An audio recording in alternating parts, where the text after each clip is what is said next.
Hello folks in 113. Today we're starting a new chapter, right? And we're just going to be covering the first section of 5.1, right? If you're inclined to, you don't have to do this of course, but I would always encourage this. If you're trying to make notes in your own notebook, all right, maybe fold over one page so that you have a border, just two corners folded towards the middle. Right? My third grade teacher, Miss Cabilio, taught us that, and I never forgot it. I always found that very useful. Anyhow, today is, this is probably unnecessary, but it is March 2nd. So we are on schedule still, very good. And we're covering, as I mentioned, just one section, 5.1. All right, so everything is cool. All right. Let's see. The packet that I have for you right now looks like this. It's another one of these tables because there's always terminology, right? So just to collect it in one place, and if there are any recognizable symbols, that will be listed. Right. Here are some diagrams. These are things that I had made myself, which summarize much of the same information. I'll give you that, and this is a very old one actually. I'll discuss that when the time comes. All right. I think I might have given you this before, but it's going to be very useful now. This is a list of the rules of divisibility from 2 to 10. All right. When you're trying to factor something, that is something that would come in handy, knowing those rules. Ideally, you would know them by heart. To be honest with you, I know about 4 or 5 of them by heart. And I've always muddled through. Here's a table for a specific example I was going to show you. Right. Right. And then there's a couple of examples. It's really the first one that I want to do because, as you can see, it's quite involved. And then there's diagrams that are really relevant to example 2 and example 3. I'm not going to do them. I have my own examples that discuss the same thing, but if you haven't seen this video, you'll at least know what I'm referring to. And then here's another diagram for procedures, right? Finding a greatest common factor and a least common multiple. They're very similar, but they have different purposes, and how you utilize their prime factorizations differ. So it needs to be distinguished. All right, anyhow, if you're following along, do print that out, and we'll get busy. All right, let me turn on the old projector here. Keep my mug out of trouble. Coffee. No, this is water, actually. It wishes it were coffee, but it's not. I do too. I had 2 cups already. I really have no excuse. Come on. I'll be wigging out. Woo, woo, woo, if I have 3. All right. Hopefully this is not going to be too dark. I think that's sufficient. So let me get my eyeglasses here and boot up a diagram here. This would probably take about 2 of these pages, so if you are inclined to, maybe print 2 of them. At least if you like it. If you find it useful, then it's a good thing. If you have a better system, then I would do that. So, let's see. All right. The concept of chapter 5, all right, is in general number theory.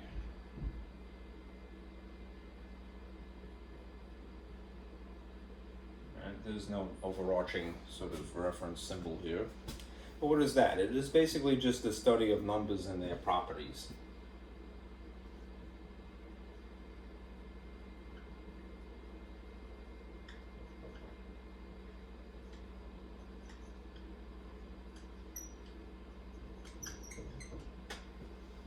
Which are good to know if you're trying to be strategic for some practical reason. We already know this, so you really don't need to write it, but it might come up in conversation, so I'm going to put a little asterisk here. Right? The natural numbers you know, right, which of course are abbreviated by n. Right? All right. And these are, you know, the regular counting numbers. All right. Well, hopefully that's not too faint. You really already have this definition, so it's not too much of an issue, but I wanted to use green just to distinguish it from the thing above it. Now, I hate that definition, regular, because what is regular? All right? And counting numbers is a little too vague. Basically, what that means is the kind of things that are intuitive to you as even a little kid. You count with your fingers, right? So you don't count 0 with your fingers, really, because 0 is supposed to be nothing, right? You go 1, you know, or you go 1, 2, 3, 4, right?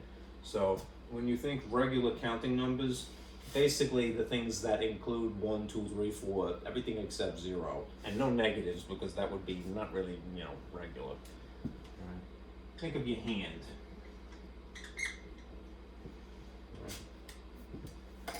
Let's see.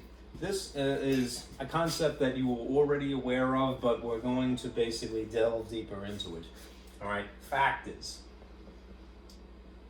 All right, you know what factors are, even if you don't feel like you can verbalize it, I'm sure. All right, what is a factor? Well, I don't really have a symbol for it, but I'm going to draw a picture. All right, you know that it involves multiplication, and if it's an operation, it would be at minimum two things which we will not specify multiplied. Okay.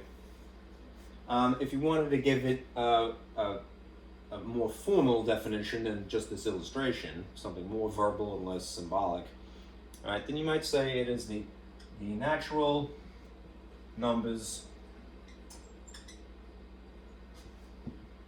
That's an R, I swear. That are multiplied. I always feel like old Biff because I'm like hunching a lot, right? Hey, McFly, you know? Yeah, you're Marty Jr. Okay, anyhow. Some more terminology that you surely have heard, all right, but you did maybe not have dwelled upon. Phrases like this, all right? Dividend, all right? This is the name of one of the 3 parts of a division problem. All right. Now, as you know, when it comes to division, all right, we use this symbol. At least in the United States, we have a tendency to use that colon with the line through it. Right. So something divided by something. Right. If we're referring to the dividend, though, it is this particular one of the 2. All right. It has to be the thing on the left. All right. If it happens to be in the fraction style, ratio style, a dividend would have to be the top. All right. If it happens to be using that box that we have as an alternative, right, it's the thing on the inside, right, is specifically the dividend. For multiplication, which is a commutative operation, there's no need to give these things different names. But when you're dividing, they're not commutative, which means the order in which they are written is definitely important. All right, so anyhow, to summarize, the number left, top, or inside a division problem. Okay.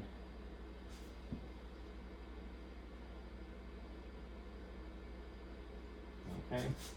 And just to add to that, to use a sort of a vernacular phrase, a regular colloquial term, it's the number you divide into.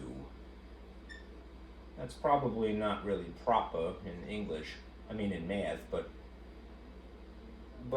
I think in ordinary English speak, all right, English talk, we have a tendency to use that phrase. So if you hear somebody say, I'm dividing into this, they're really referring to the dividend, okay? Then there is the divisor, right?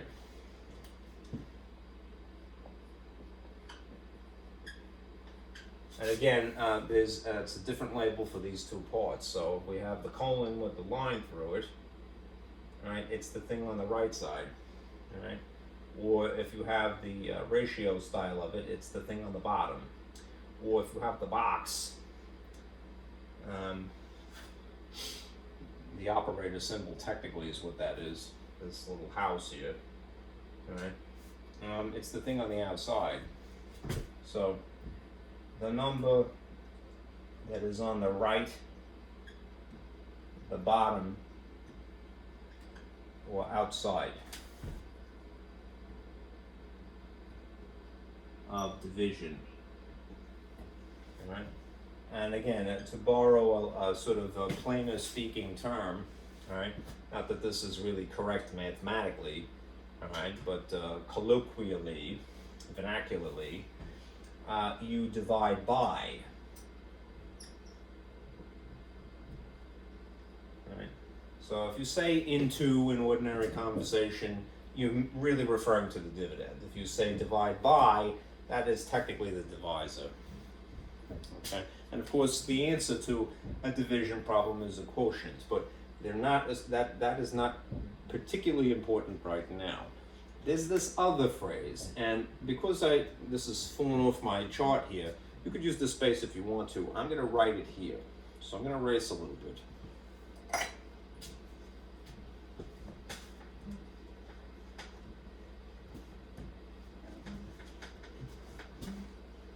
This is a little bit more technical, and you have to forgive it. What you're about to see, right? There's this concept of something being divisible. That is really important to today's subject. Divisible. All right. What does it mean?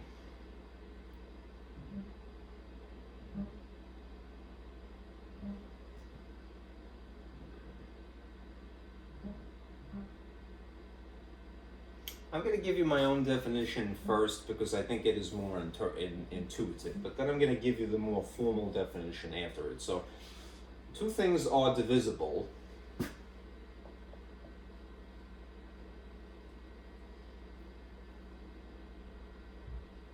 Something is divisible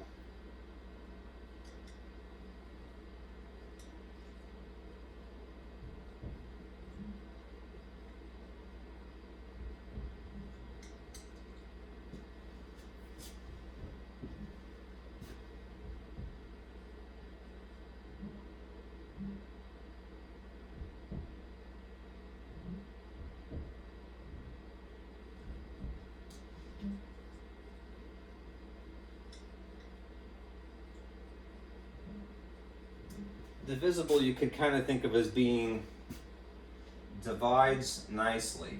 That is, again, not a technical term, but I think you know what I mean, right? When two things divide nicely, or something is divisible, it divides nicely, when there's no remainder, meaning when you go through the work, you don't have to worry about a fraction, you don't have to worry about any decimals, you don't have to worry about anything. It just terminates at that point, all right? That's not really the formal definition, but that will get you pretty far if you go, all right, it divides nicely, as opposed to kind of like crappy, for lack of a nicer expression. Anyhow, there's some mathy symbolic way of talking about this though, so let me show you something. Right? If you see this expression, and I'll erase the gobbledygook here. If you see this expression, a straight line, don't go to sleep on me yet, please. See, I'm so boring, I make my computer turn off. All right. You see a straight line like this. And then a B next to it. So I'm putting them in two different colors because I want you to say these are two different parts of a division problem. All right. What this is read as, if you were going to verbalize this symbol, it would be A divides B, which I think is kind of a goofy way of talking, but that's how it is.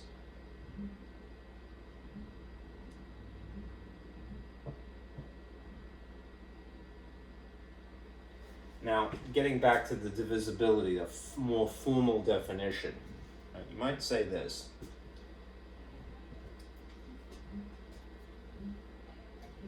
I'll have to put this in green, so forgive me. when the situation arises when A divides B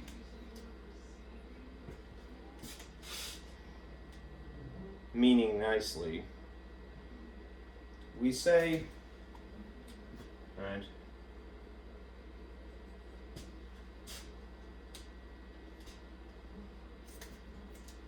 B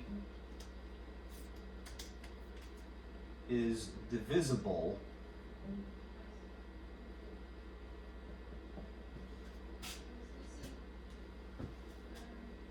by A. I don't like this symbol because to me it is somewhat conflicting with other things that you're already familiar with. Right? For example, there are three styles of writing the division operator, right? At least in the United States. Right? As I mentioned before, there is something divided by something, and then there's something over something, right? And then there's the box, right? But because of modern life, and we are all familiar with computers, of course, when it comes to this style of writing division, the ratio style, often what we use, whether it's with maybe a Texas Instrument calculator or a computer keyboard, is a forward slash. All right. Anyhow, this very straight line, unfortunately, is very similar looking to this forward slash. All right. And the truth is, you don't want to conflate one with the other. All right. They're really not exactly the same. This is sort of a discrete math-esque sort of symbol here. All right. It's a formal way of writing things. It means A divides B, which is kind of backwards when you think about it. If A divides B, then where is A technically? All right. Remember what I said before, is divisible by, all right? When you say by, that is the thing doing the chore. That means that A would be on this side of the symbol, right? Or on the bottom, all right? Or outside the house. Or if you use A forward slash, use something divided by something else and using a forward slash, it would technically be here, all right? So what I'm getting at is, unfortunately, you don't want to confuse the forward slash, which is really standing in for this ratio fraction style of dividing, all right? Maybe I should, just to make it a little bit more clear, I'll put my bootleg version of Paint here to work. Come on.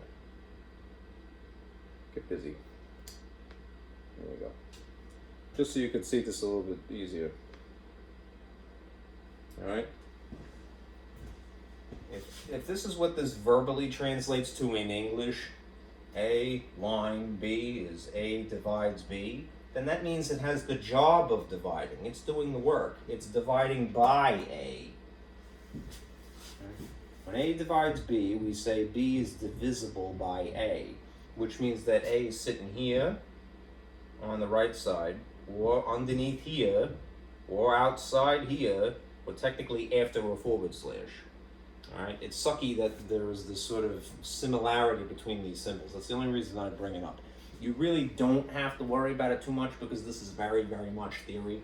All right, but don't make the mistake of going, yeah, that's what that means, that A is on top. I intuitively myself would do that, but it's not correct.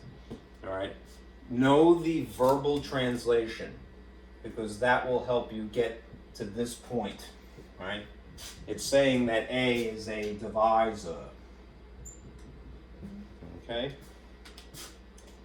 Anyhow, that's more of the formal definition of divisible. All right. What do I think is more practical is exactly what I told you to start with. When two things divide nicely, right, no remainder, then the one is divisible by the other. Okay? So, I'm sorry to belabor that point, but I don't want you to not have been informed. So let me move on to a slightly less, let's say egregious, but a slightly less confusing thing.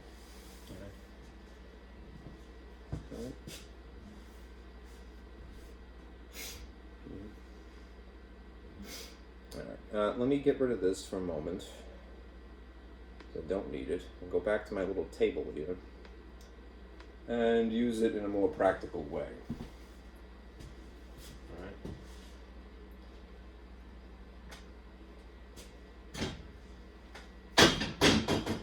That's just my t-square.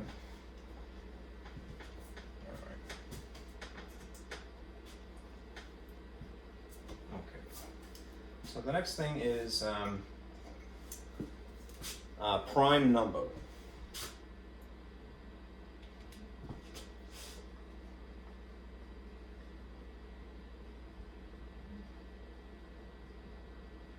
There is no abbreviation for that, really. All right. A prime number is technically a natural number greater than 1. So it's a counting number, like remember counting numbers are 1, 2, 3, 4, 5, and so forth into infinity, not 0. But you're not starting with 1. 1 is not technically prime, right? And you're probably familiar with the reason why, right? Greater than 1, I'm sorry, I'm double talking here. Greater than 1. You've probably heard this, right? When you think of primes, they have only 2 factors, right? The number 1 and itself. The 1 itself is not technically prime, right? But it has 2 factors.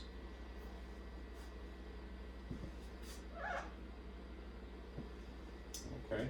Then there is this other concept that gets mentioned. This is why I'm going to give you a diagram in a moment. The composite number.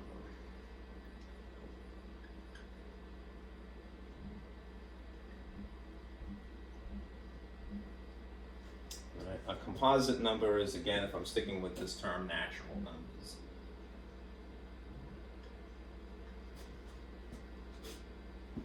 A natural number that is divisible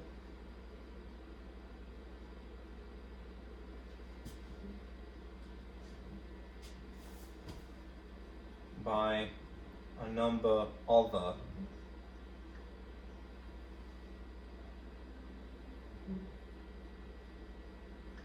one and itself. That's very over-explainy, but this is what your textbook chose to do because it was trying to force the relationship between the word divisible and the phrase natural numbers. I'm going to give you something more practical, which you probably know anyhow, and it's based upon this idea. All right. If a prime number is only 2 factors, right, 1 in itself, then essentially a composite number is more than 2 factors. All right. That will get you pretty far. All right. Again, that's not really formal because you have to be a little bit more specific than that. All right, but that'll give you a feel. All right, more than 2 factors. All right, so 3. You know, I would say more than 2, but less than infinity.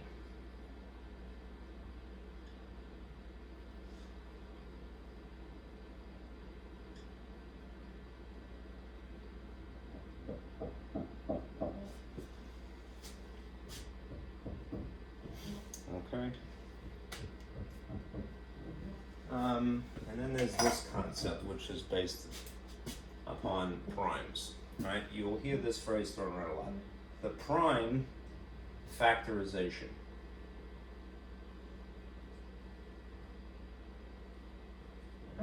Now, I would like to have, because I'm short on space here, I would like to kind of give you a model in the symbol column here.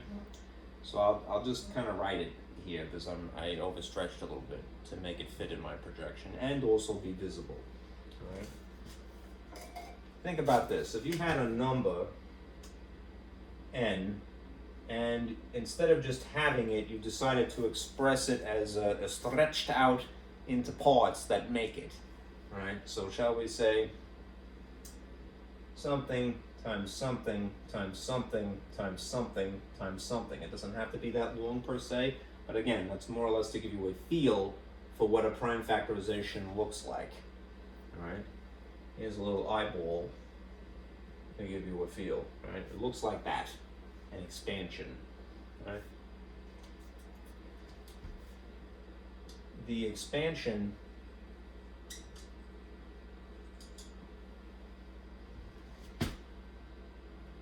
of a composite number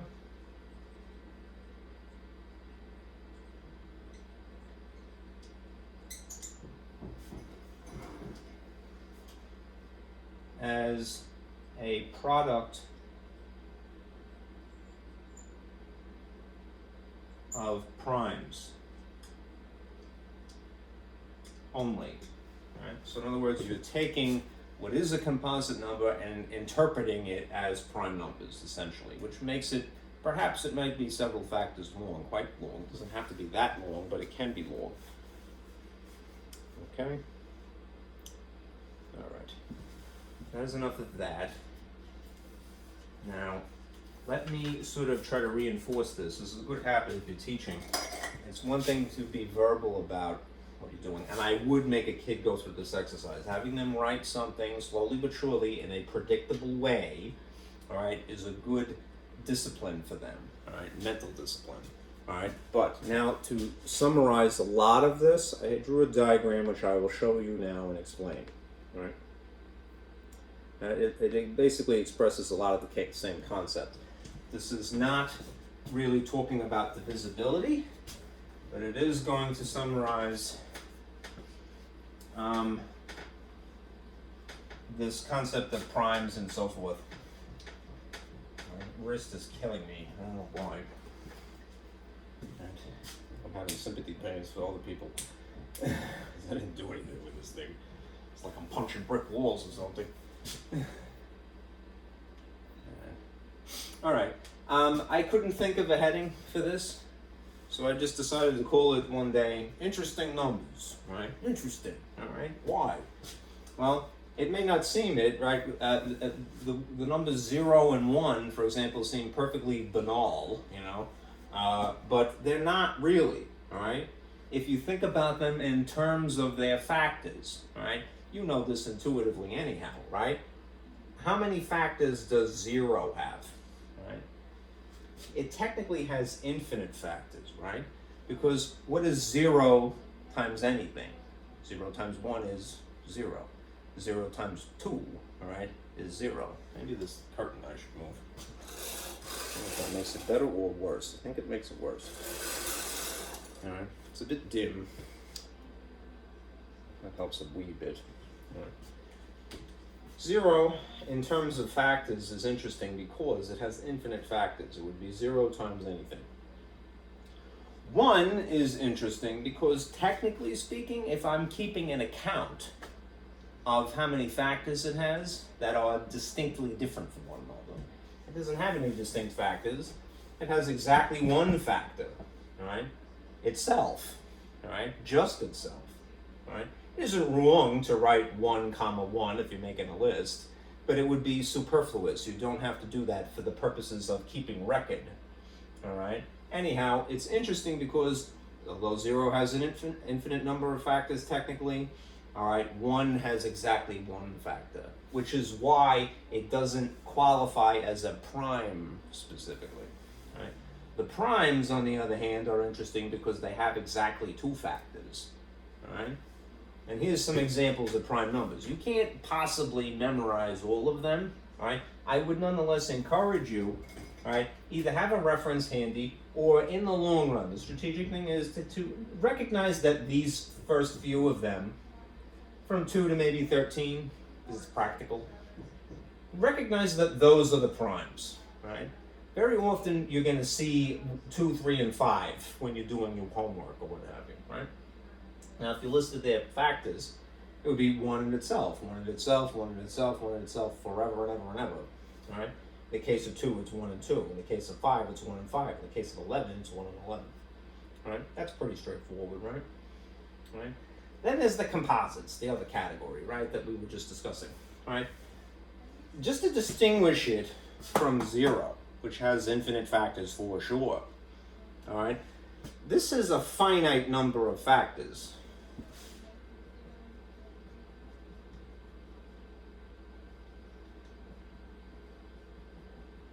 So it's its own category, really, if you think about it, right?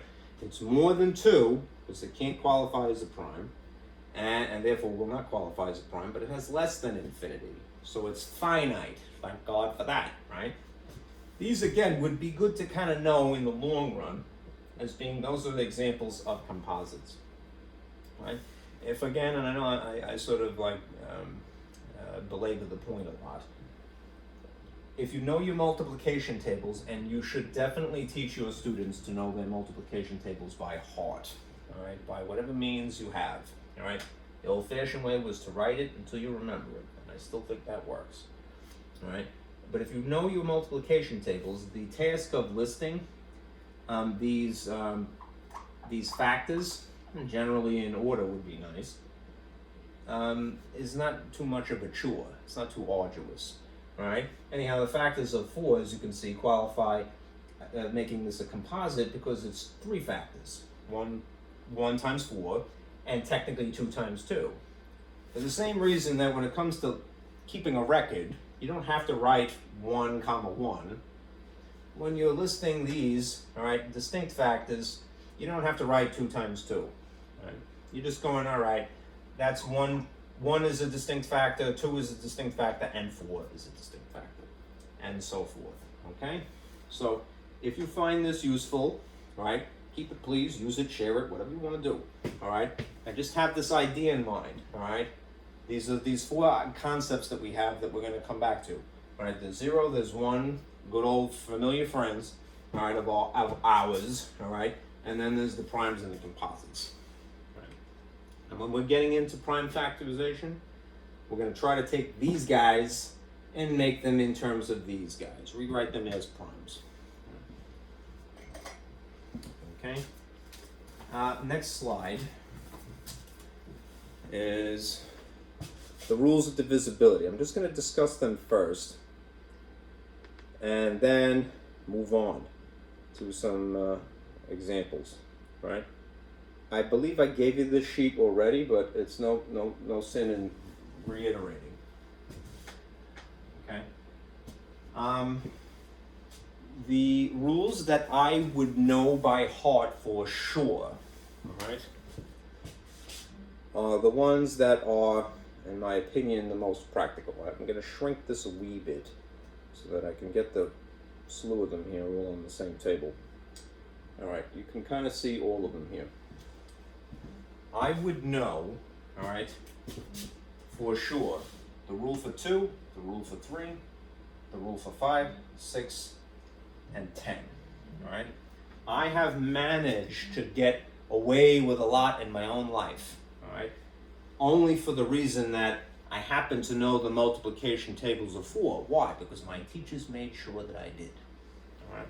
And also the multiplication tables for 8 and for 9. Right? These are foundational piece of information, like the alphabet of whatever language you speak, that you must impart to your kids. All right, whatever age they are. All right, as long as they learn it at some point, it's important.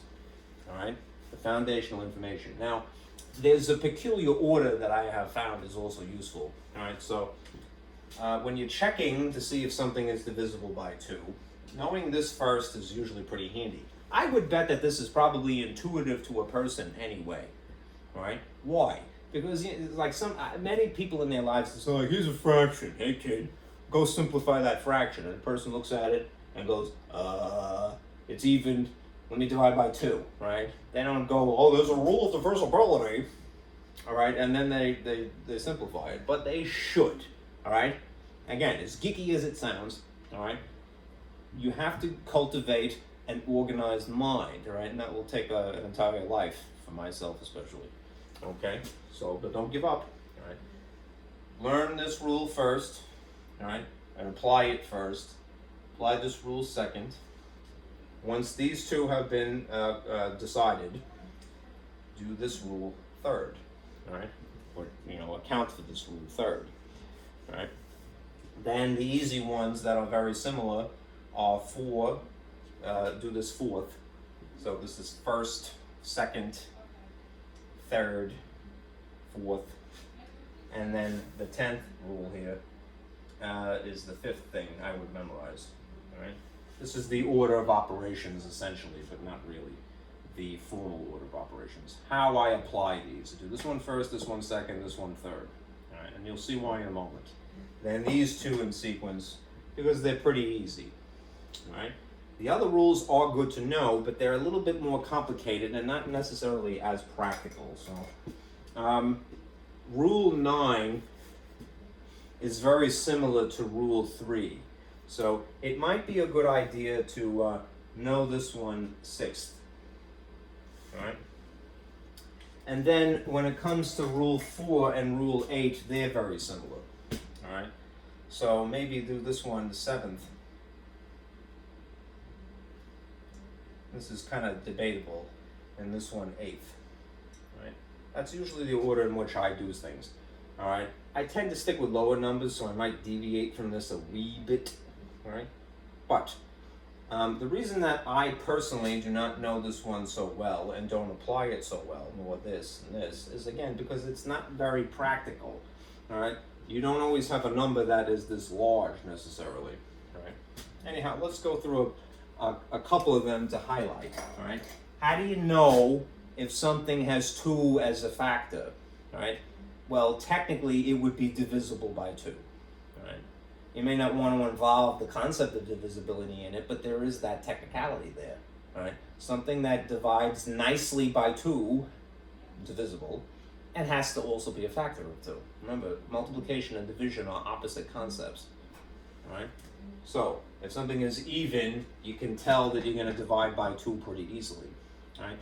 3 is the sum of the digits. That's a little bit complicated. What does that mean? It means add the digits. All right?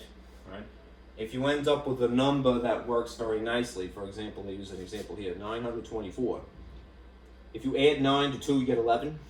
If you add 11 to 4, you get 15. Can you essentially ask yourself this? Can you divide 15 by 3 nicely? All right? Meaning that it's going to work out, no remainder, no decimals, no fractions involved? Yeah. What that means then is that if this is divisible, the sum is divisible, then the whole thing is divisible. All right? Then you would have to figure out, well, what is it? Something times 3 makes that. How do you get it? You actually do the division to figure out what that other factor is. All right? That's a little cumbersome. Rule 6 is super easy then. All right? If 2 and 3 work, then 6 works.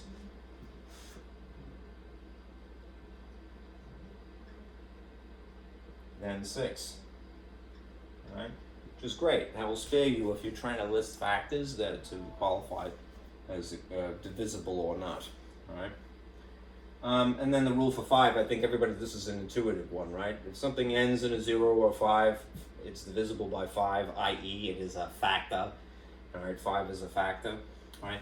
And the 10 rule is very similar. If it ends in a 0, you know for sure that it's divisible by 10, meaning it will divide nicely. All right? 10 is a factor of something. All right? The rule for 4 is a little bit tricky. All right? Because it involves looking, you would have to stare more or less at the last 2 digits and then see if the last 2 digits add of something. So like you're just looking at 24. Do you know that 24 is divisible by 4 nicely? Yeah. All right, well then the whole thing is also divisible by 4. It would have to be. All right. 8 is very similar to that. The number formed by the last 3 digits. All right. If you stare at the last 3 digits and you're certain somehow that this is divisible by 8, then the whole kit and caboodle is. Right. When you're trying to figure out what that other factor is, though, you really have no choice, which is why I've never really I've never kicked myself in the rear end and go, you're better learn this, Ziegler, all right? Because you end up having to divide anyway, all right? 9, the rule for 9 is similar to the rule for 3. The sum of the digits. If the sum of the digits is divisible by 9, then the whole thing is as well, all right? Anyhow, definitely know 2, 3, 6, 5, and 10, all right? These other ones, it's debatable as to what order, all right, you apply them. right? And you may have noticed there is no rule for 7, right? I have seen other people tell me that there are rules for 7, but the description of the rule for 7 is, if it is legitimate, right, is not at all practical, all right? How do you tell if something divides nicely? Go ahead and divide it and see if it divides nicely is sometimes the best advice I can give you. And if you happen to have a calculator anyway, all right, you could tell, all right, whether it's going to divide nicely or not. Does it have a decimal? Does it have a fraction? Is there a remainder? Anyhow, moving on. Bear this in mind, kind of save it in the back of your head for a little bit, along with the prime numbers, right, and the composites. Because at some point in the conversation today, these concepts are going to merge, okay?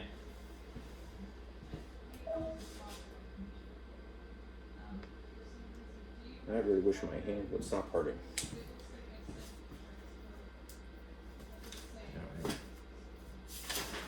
I'm going to show you something that's interesting. Let me turn off the projector for a moment and just write on the plain old board here.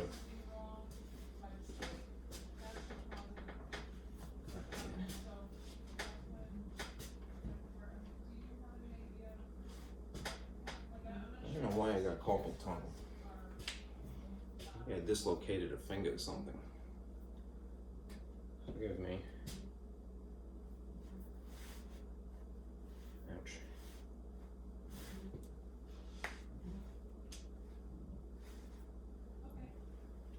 That's from probably lifting weights or something.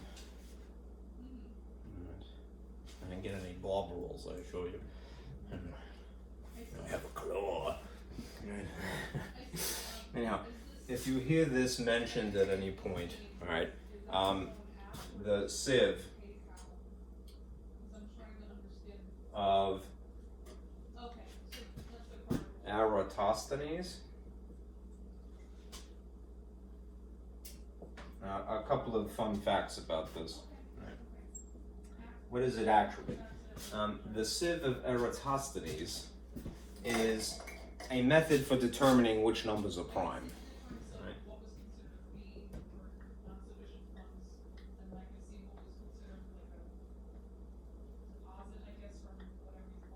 Determining which numbers are prime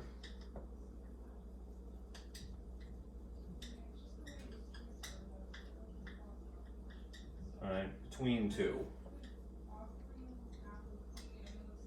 two points, a start and a finish, if you will. So you have to, it has to be for the human at least, an obvious beginning and an obvious end.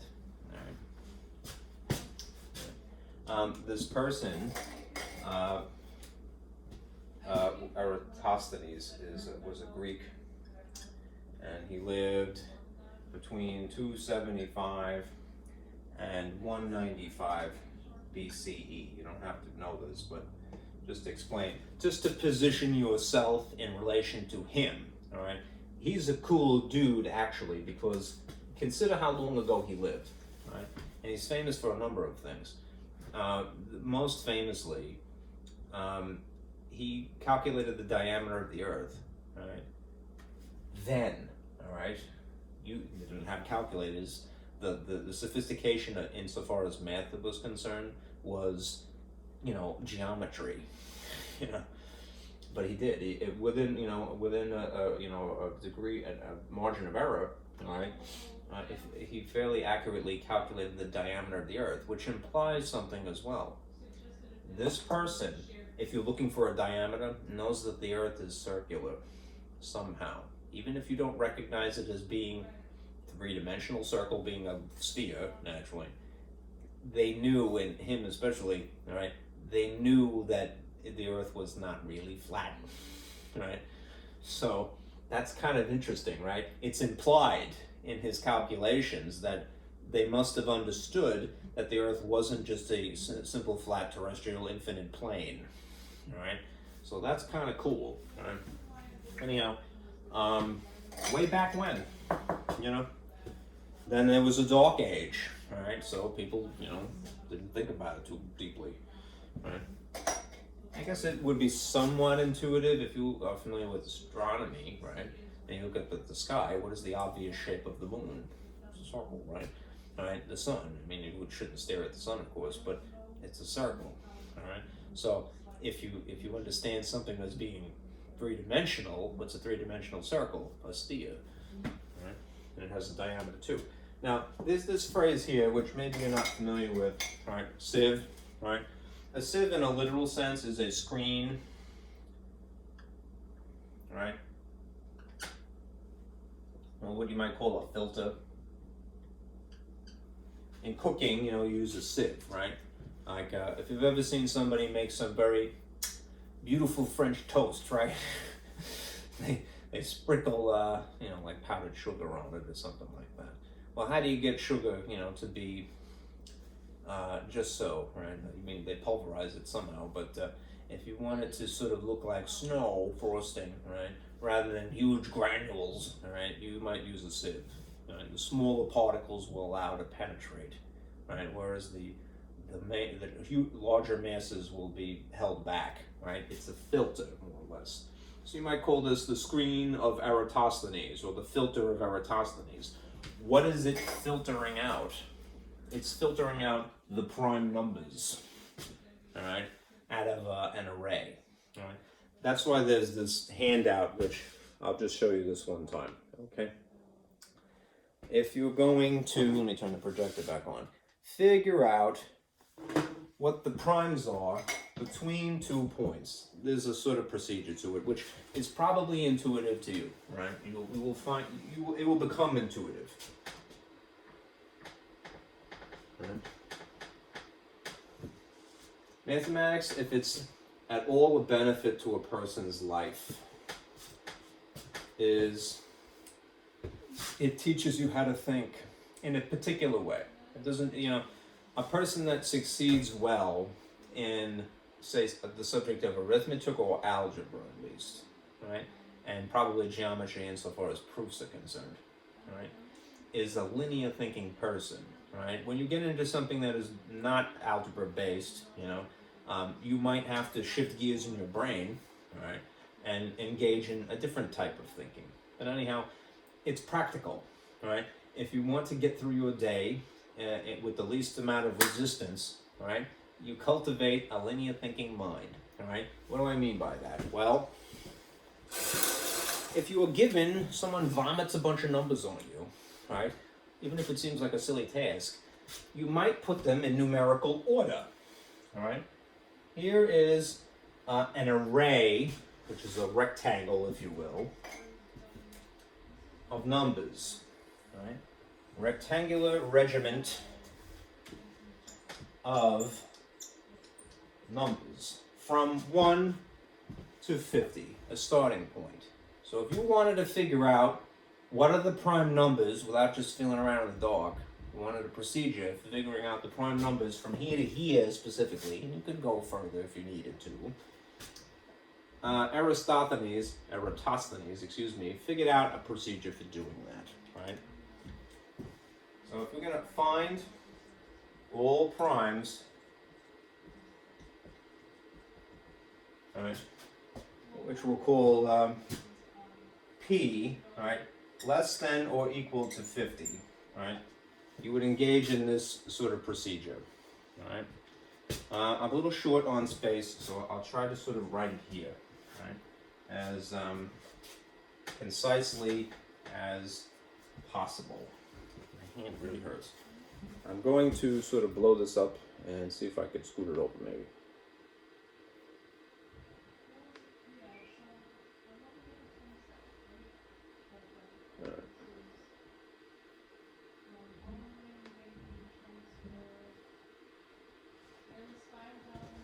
Okay. And here's what you do. You firstly build the array. Right? That would be sort of a preliminary step. You organize the numbers involved, the endpoints, into an array. And again, what is an array? It's a rectangular regiment of numbers in numerical order, ideally. Right? It doesn't really have to be in numerical order, but that will help in a case like this. All right? And what you do then is you cross out 1 and you circle 2. Right? So here's the number 1. All right, if we're looking for primes, you already know, is the number 1 technically a prime number? It's not, right? Because it only has one factor repeated, right? So it doesn't count, all right? What is the first prime number? 2. So since we're looking for primes, we want to keep a count of it, so we'll circle it like so, all right? And the next thing that we will do is cross out all multiples of 2. What's the logic behind that? If something is a multiple of 2, that means that 2 is its factor somehow, right? It would be 2 times something, say, hypothetically. But if 2 is its factor, it isn't just 1 or itself. It's 1 itself and then the number 2. So, not prime. So, we're going to count by 2s, essentially, and cross out the things that are essentially the evens, right, in this case. All right? So, 2, we're going to keep 2 because it's prime, but 4 goes away, 6, 8, 10, 12, 14, 16, 18, 20. 22, 24, 26, 28, 30, 32, 34, 36, 38, 40, 42, 44, 46, 48, 50. Okay. Now that leaves behind fewer amount of things to analyze. All right. Now what are we going to do? We're going to circle 3.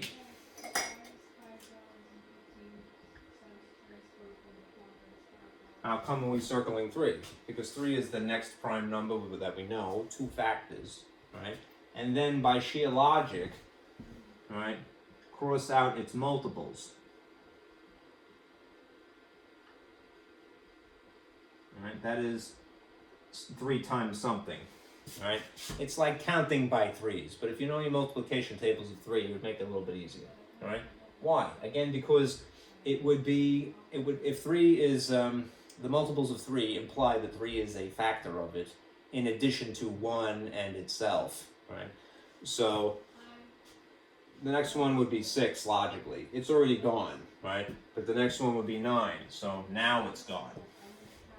And then 12, already accounted for, crossed out. The next one would be 15, right? Then 18, then 21, 24 already acknowledged here, 27, 30 already acknowledged here, 33, 36 already done, 39, let's see, 42 already done, 45, all right, and then let's see, 48 already done. Sorry, when I get down here it hurts more.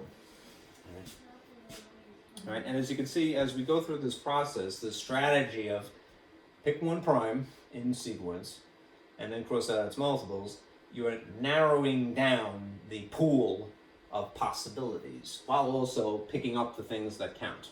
All right. So, what is the next prime here? 5. All right, and then you will go through this list crossing out 5s. All right, or 0s. Right. 10 being an example already done. All right. 15, 20 already done.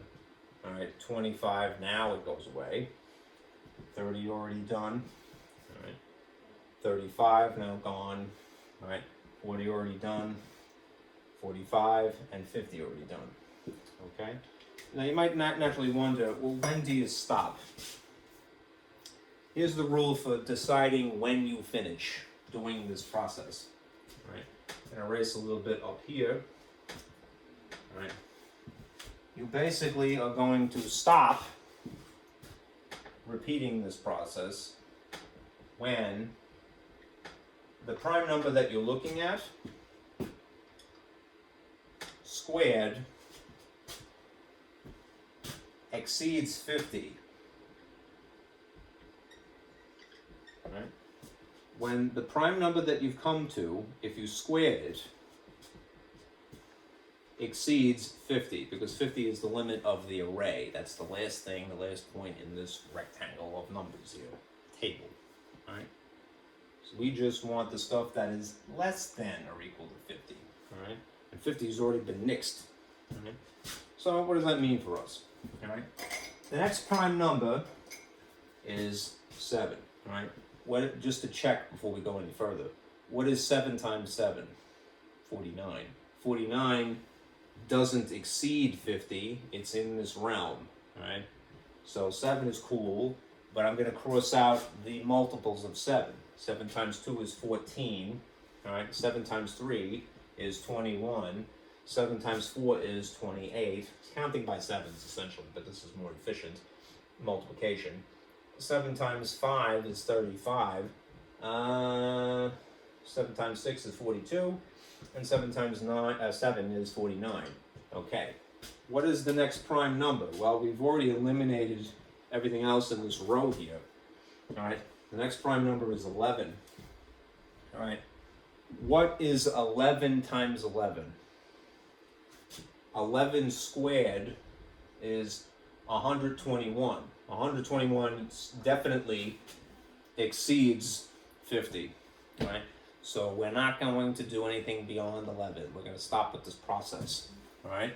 And we're just going to go about picking up the pebbles that are left behind here, all right? 13, definitely prime. 17, 19, 23, 29, 31, 37, all right? 41, 43, 47. 2, 3, 5, 7. 11, 13, 17, 19, 23, 29, 31, 37, 41, 43, 47 are the primes that exist between here and here. Just this much of the universe of numbers, the scope that we have limited our view. All right? That's pretty cool, right? I think so. All right. All right. All right. Let's do an example now. And to that end, I'm going to make a table. All right. Here, let me turn off the projector. All right. Because I can just show you the question by hand here.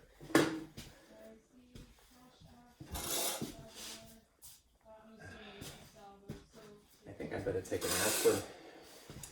Humor me for 1 minute. This thing is dead. I have to get an aspirin. I don't know why I haven't called it wrong now.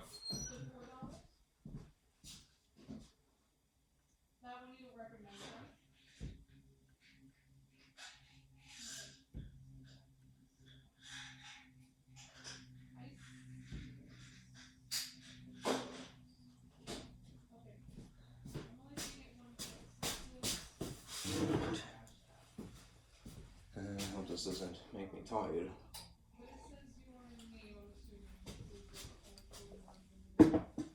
Okay. Now I'm going to erase this lefty, and I'm going to show you the problem. It's example 1 from the packet, but it's involved, so it will summarize a lot for us if we take the time to do it.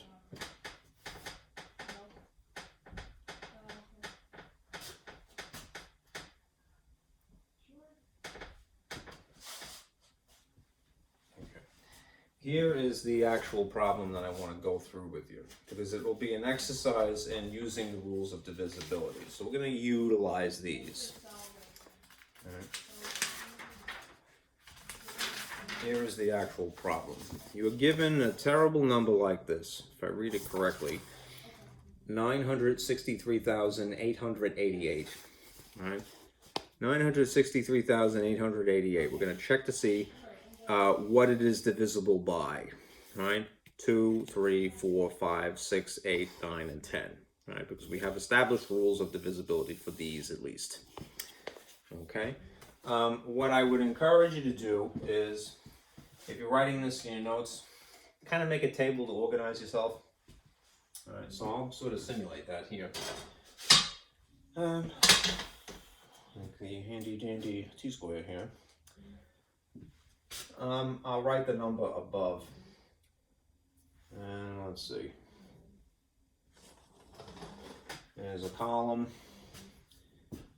There's a little description.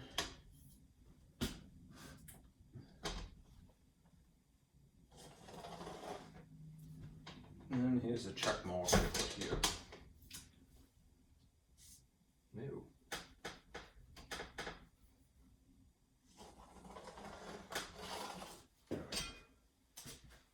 Alright, let me put some vague headings here. Alright, these will be the problems here.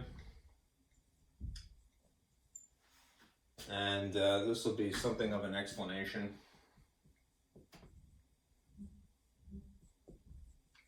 Space for work.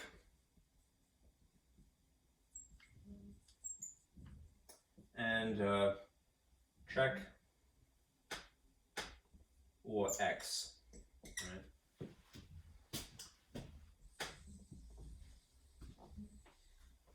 Okay. Now, at the top, I'll write the actual number that we're considering here. The example is to explore the divisibility for this number, 963,888, right? Right, is divisible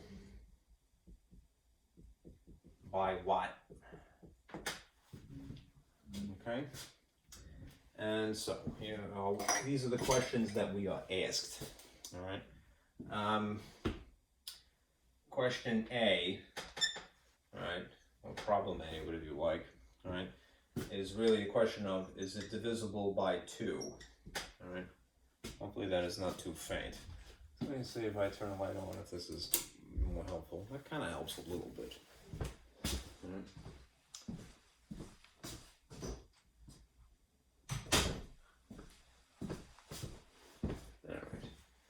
And I'll try to get myself a little bit of a grid going here.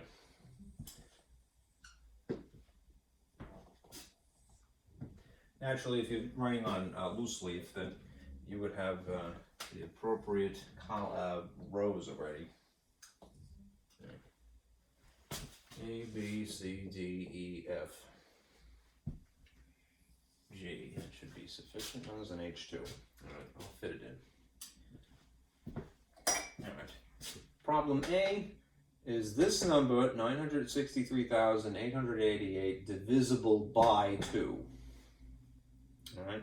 Well, how can you tell? The rule is that if something is even, that means that it ends in a 0, a 2, 4, 6, or an 8, that you can divide by 2. All right. So you would have to say in a case like this, yes, all right, because it is even. That is, this number is even because look what it ends in. It ends in an 8. So therefore it's even. All right? So you would say, yep, divisible by 2. Which means by default that 2 has to be a factor of this Jugunda number here. Okay? Now what the other factor would be in tandem with 2, you don't have to worry about right now. Right? If you wanted to actually find it, you'd have to actually divide. All right? Then there's B here. I'm going to put this in a different color. It's kind of sucky, all right? So, 2, all right? Then B is 3, is it divisible by 3, all right? In order to tell, you would have to apply the rule for 3, right? And the rule for 3 would be, you have to add these, 9, 6, 3, 8, 8, and 8, all right? And what you would get if you add these, we'll see. 9 plus 6 is 15. 15 plus 3 would be 18. 18 plus 8 would be 26, all right? 26 plus another 8 would be what? 34. And then 34 plus another 8 would be 42, I believe. So, yes. Now you might not know, right, if 42 is divisible by 3 itself, right? The truth of the matter is what you can do is just take the number you ended with and add it again, right? Because if you started with this number, like they would say, hey, it's 42 divisible by 3, you would apply this rule of going, oh yeah, 4 plus 2, all right, is equal to 6, all right? So ultimately you can ask yourself this question and you'd be correct. Is 6 divisible by 3? Meaning, can you divide 6 by 3 nicely? You know you can. So you would say, yes, all right? All right? And therefore, you were going to account for that as being one of the factors as well, right? And there's this next one, right? Again, I'm going to go in the peculiar order that I think is practical, all right? Once you have identified that 2 is in fact a factor, it's divisible, and 3 is divisible, then although it's out of order, right, they ask you eventually, all right, these. I'll write down the rest of them.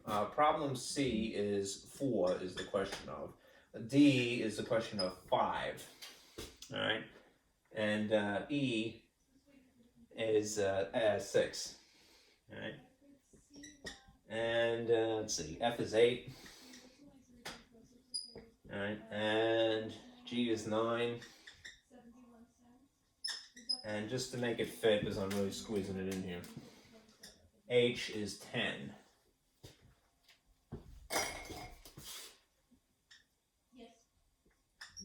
Okay, the next question is in fact 4, but again, just because it seems to be a little bit easier to do, all right, I'm going to skip down to this one, 6, all right.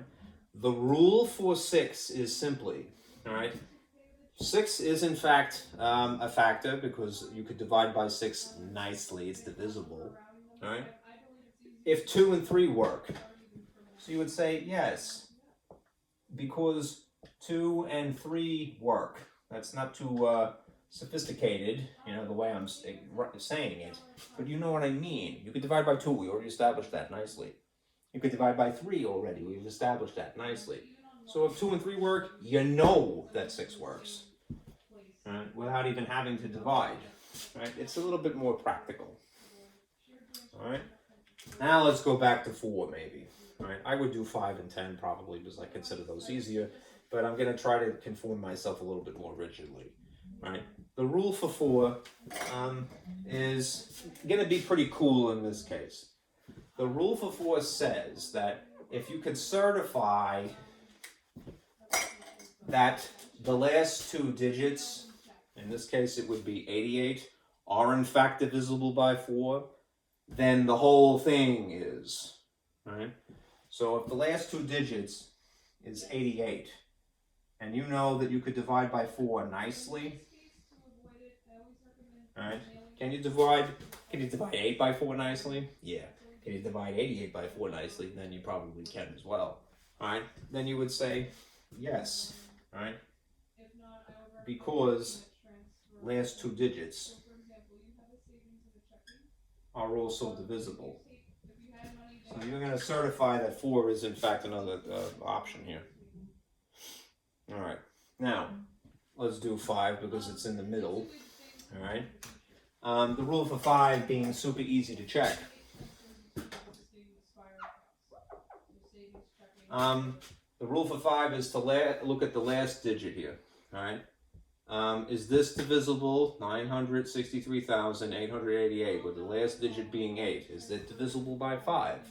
No. All right. No, because does not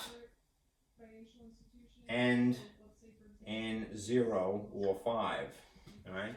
So therefore, you would put an X in this case. All right. Again, I'm going to strategically skip to the bottom now because I know that there is a very similar rule when it comes to 10. Right? This is a digit of 8, right? So when it comes to 10, it's a little bit stricter, right? The only thing that would make it work is if there's a 0 here and there isn't. So you would say, no, doesn't end in 0. So therefore, there's another X to go, not 10. It doesn't work with 10. Okay? Now let's do 8. All right. It is a similar rule to 4, really. So it is arguable that you could have done that immediately after. When you're doing that, right, you're expanding the scope. The blinders get a little bit wider, right? So you're going, all right, well, the end digits here are 8, 8, 8, right? Can you divide this by 8 nicely? Right? In other words, if you divided this by 8, would you have a remainder? No remainder is what you're hoping for. Nicely divisible. It would say, yeah, it'd be 1, 1, 1. Right? Terminates. So it would say yes. Right? Yes, indeed. Right? Yes, not this. So that is cool. Right? And then there's the rule for 9. Right? The rule for 9, we could borrow some of the work that we already did here. The rule for 9 says that if the sum of the digits is divisible by 9, then the whole thing is as well. So in this case, it would be, again, 9 plus 6 plus 3 plus 8 plus 8 plus 8, which is still 42, right? If you know your multiplication tables of 9, this would help also. But is 42 one of the multiples of 9? No. 9 times 5 is 45, that's overshooting it, right? And 9 times 4 is 36, so it's not going to be a nice division. It's going to be a remainder, or you might say it will have a decimal, or it has a fraction. So you would say in this case, no, all right? 42, not divisible by 9. So there's an X here as well, all right? What does that mean in terms of the actual numbers that are factors? If it's divisible, 2 has to be a factor, all right? If it's divisible, 3 has to be a factor. We've established 4 is as well, right? And 6 and 8. So it's just 2, 3, 4, 6, and 8. Right? And if you wanted to try for 7, which I can tell you right now because I did, it isn't divisible by 7 either. Right? If you divide by 7, that is, divide 7 into this figure, right? You're gonna get it's not gonna divide nicely. Right? You're gonna have a remainder. So 2, 3, 4, 6, and 8. Okay? Moving on. All right. Now, let me erase this. And I'm going to draw you a diagram to explain the prime factorization.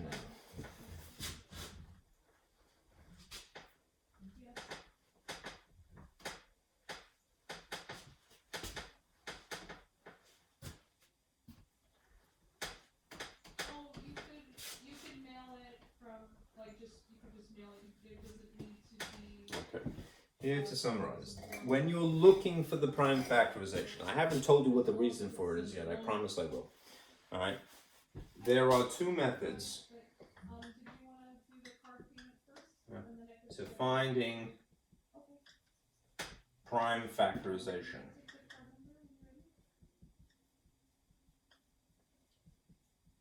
That is to take a number that is a composite number and express it exclusively in terms of primes multiplied. Right?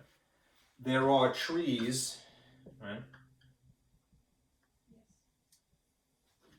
And then there's this other concept which I have yet to come across a word that summarizes what I have to describe.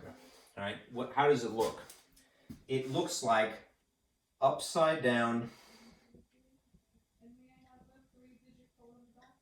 division by primes.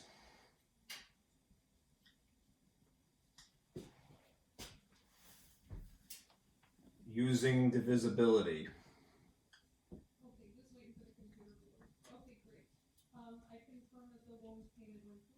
All right. Boy, is that a mouthful, right? But that is exactly what it is. All right. This again, in English at least, and I hope you'll forgive me for my shortcomings. All right.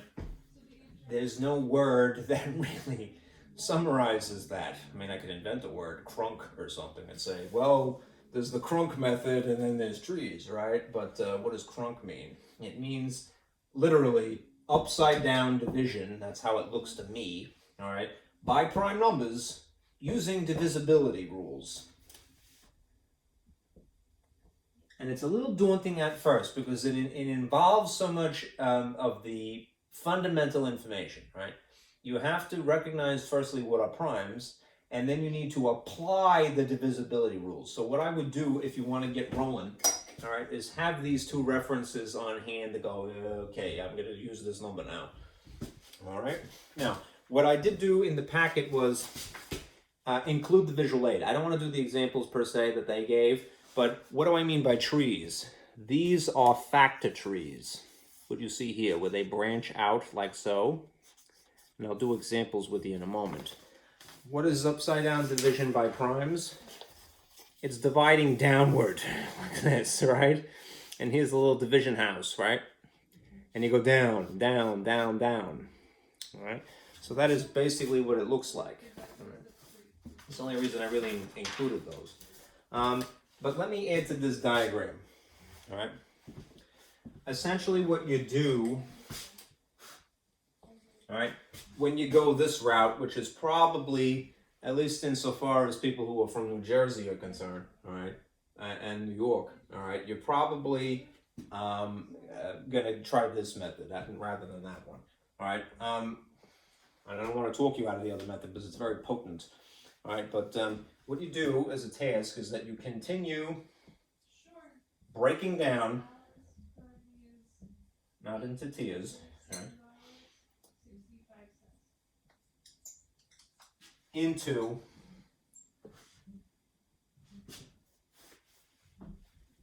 prime factors. That's basically where you stop, all right? When at the bottom of your tree, the bottom rung of the tree, you see nothing but prime numbers, you're done, okay? Just beware, all right? Remember that a diagram from before. 1 is not a prime number, all right? Don't use 1 or 0. They're not prime, all right? If you get the prime factorization, you want primes only, not these two, because they're not technically. Okay? This thing involves a little bit of a procedure. So let me, because I'm sort of crouching a little too much, I'm going to write the procedures for this up here. Okay? You're going to, start. All right, my hand hurts. With the lowest prime. All right, that is divisible. You have to check if it's divisible. You can use the rules.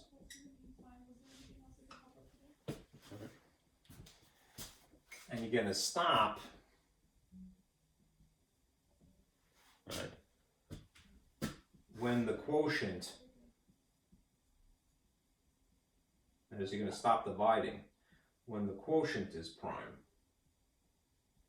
also.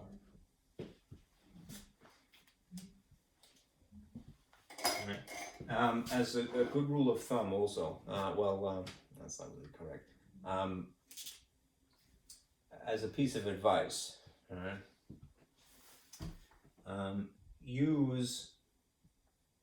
continue to use the same prime until it no longer works.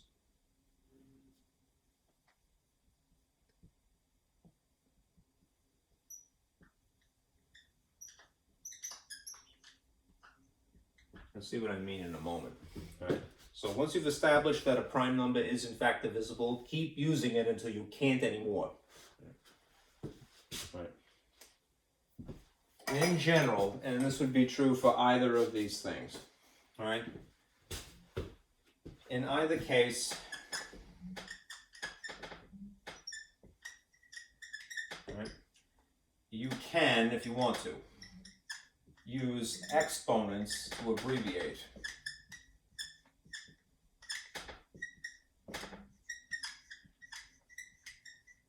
That is convenience usually. And again, you will see what I mean momentarily. In either case, if you go the tree route or if you go upside down division by primes using divisibility rules, right, you could use exponents as an abbreviation. Right? You know, like 2 times 2 times 2 times 2 could write as 2 to the 4th. I think I said that many 2s. All right, and it's more concisely written that way. All right, when we get into LCM and GCF, you probably want to do that.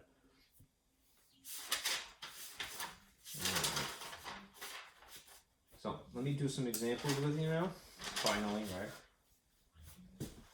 And I'll do it both ways. You'll see how it works both ways. So I have to erase this, unfortunately, because I have no space.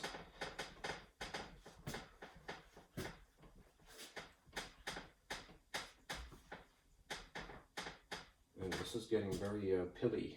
I'm going to have to brush it. I'll be right back.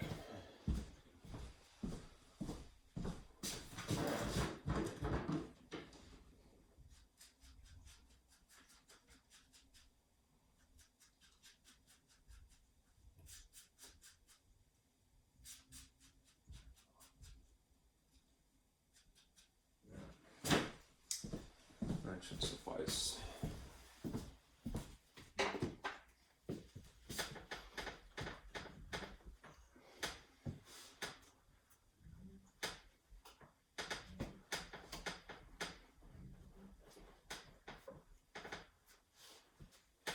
Okay.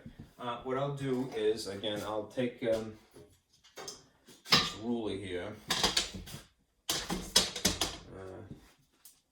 and just kind of partition this, and you'll see how it works both ways, right? For the same problem, right? This is doing it the trees way, right? And this will be upside down division. You folks in the islands, forgive me, or from the islands, right? Forgive me, because I know that it's upside down is a relative term, right? Because I've seen a lot of my students that are from the Caribbean, right? They were taught to sort of work upward, right, rather than downward, right? When they do division, same difference. I mean, it works, right? I'm just kind of sticking with what I know for the sake of not screwing it up, all right? All right. Anyhow, upside down division, yada yada yada. All right. Of what? Of the number 220.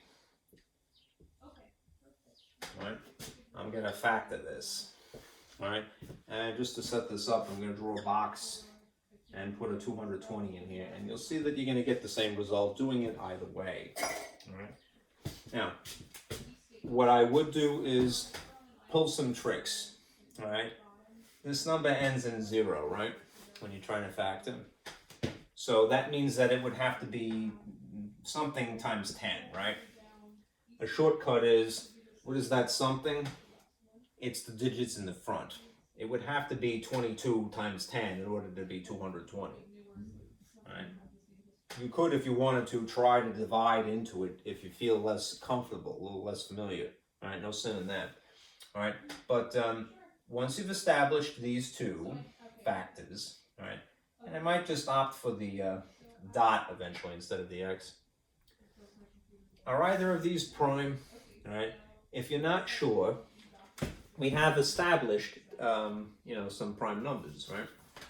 We went through the Sieve of Aerotosthenes, so we know virtually all of the prime numbers, all right, up to this point. So if you're keeping records, here are the primes.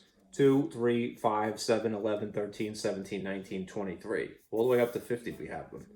All right? So is 22 a prime number? No. All right? It is not. All right? So when do you stop? You stop when you've struck gold. You've struck primes, right? So break this 10 down. Maybe it's a little bit easier, right? What could you factor 10 into that are primes? 1 times 10 would make 10, truly. But 1 is not prime, and 10 would be not really making any progress. It'd just be treading water. All right? So what's the other two choices? All right? It would be 5 times 2. All right? Prime and prime, so far so good. Okay? 22, on the other hand, a little less familiar, perhaps. All right? You may remember, if you know your multiplication tables of 11, all right, then you know that 11 times 2 would make 22. Is 11 a prime number? It is. Is 2 a prime number? For sure, all right? And so is 5. So this down here, if you took the time to actually multiply this, would produce this original red figure, right? This is the prime factorization of 222, right? And there are going to be some practical advantages to this in a few minutes, right?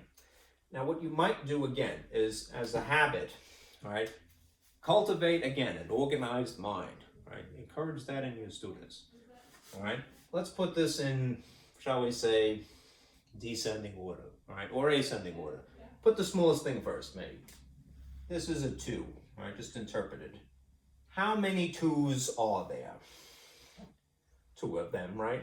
So that would be the equivalent of 2 squared. And instead of multiplication x's, I'm going to opt for a dot instead. What's the next thing numerically? It would be 5, right?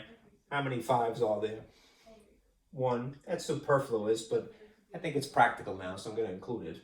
And again, how many 11's are there? It's just 1, right? So this would be a nicer way of writing the prime factorization, would be with these exponential abbreviations, right? You'll see why this is useful a little bit later. So 2 squared times 5 to the first times 11 to the first. All right, remember, exponents is a more sophisticated form of multiplication. Right? It's related. So we know what the answer is. It's this. All right? I'm going to get the same answer using upside down division by primes, employing the rules of divisibility.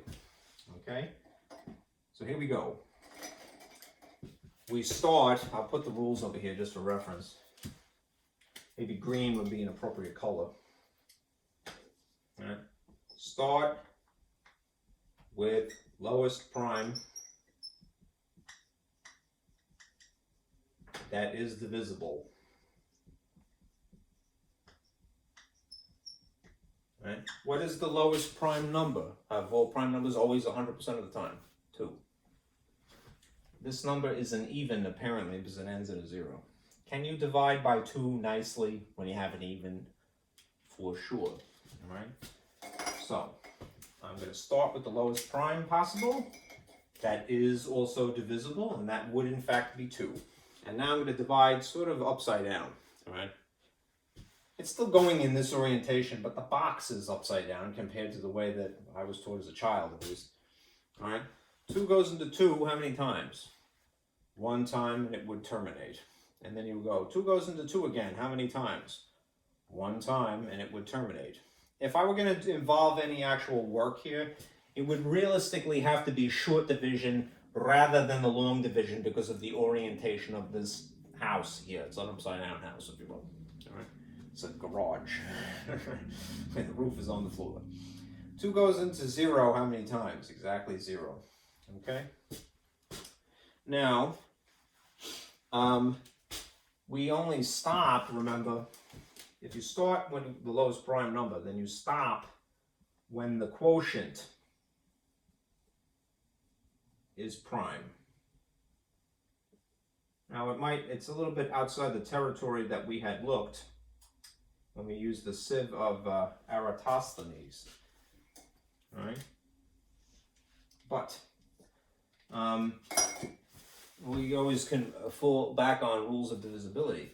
This is still something that ends in a 0 as originally, right? Which means it's still even, which means it still has a factor of 2. And if it has a factor of 2 other than itself, all right, and 1, all right, then it has to not be prime, all right? It has to be a composite.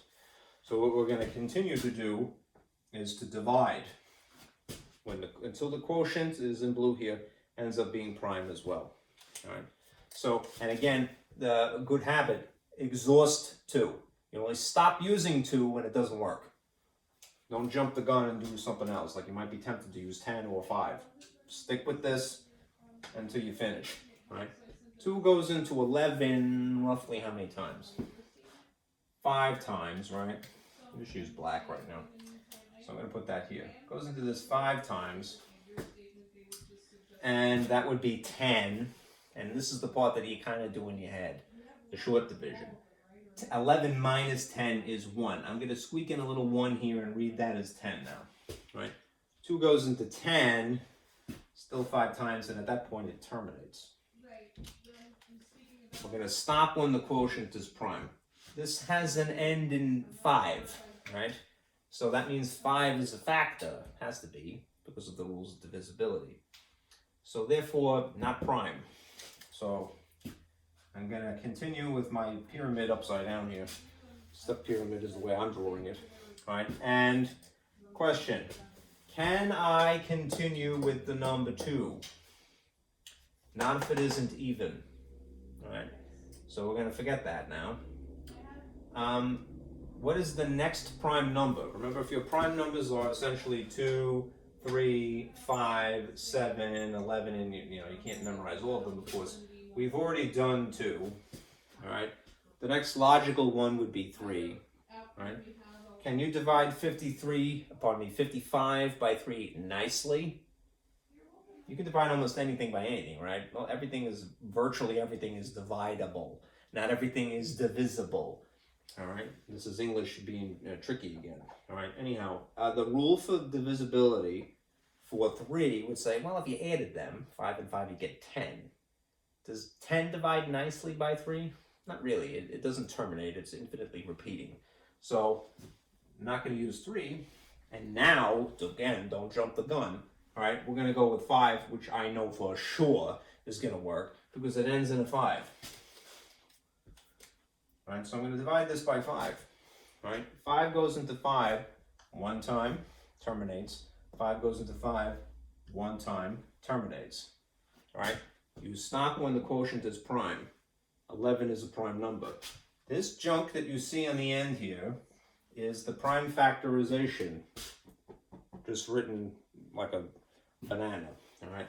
So 11.5.2.2, if I wrote it in descending order, right? And you can make it more concise. You could say 11 to the first times 5 to the first times 2 squared. And it would be the same answer either way. Okay?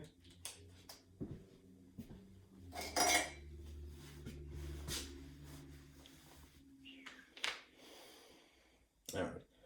Let me get into an alternative here.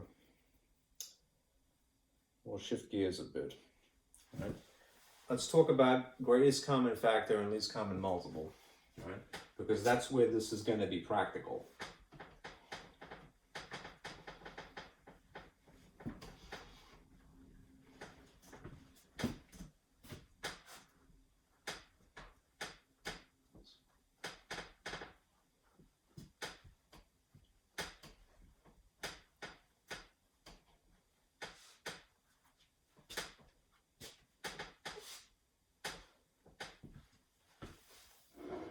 Okay.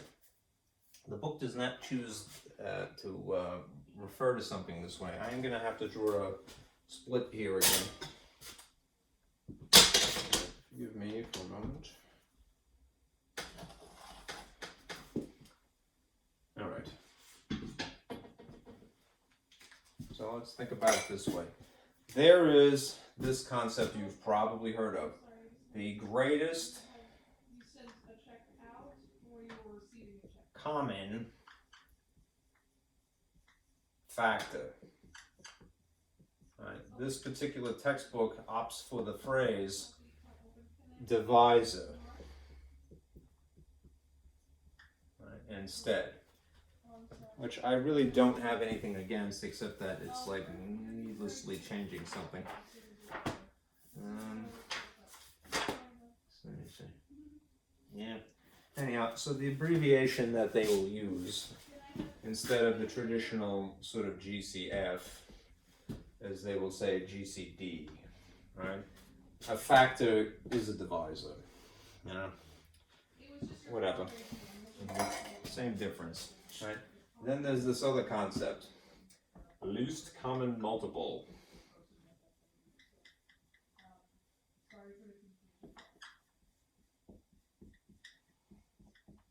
Right. So if we're sticking with abbreviations here, right, it would be famously the LCM, right? you've probably heard of its alternative as well, which is, I'll put this in a little thought cloud here, LCD, right? These are essentially the same thing, but an LCD, the English equivalent of L would be slightly different. It's lowest, right? Lowest common denominator, all right?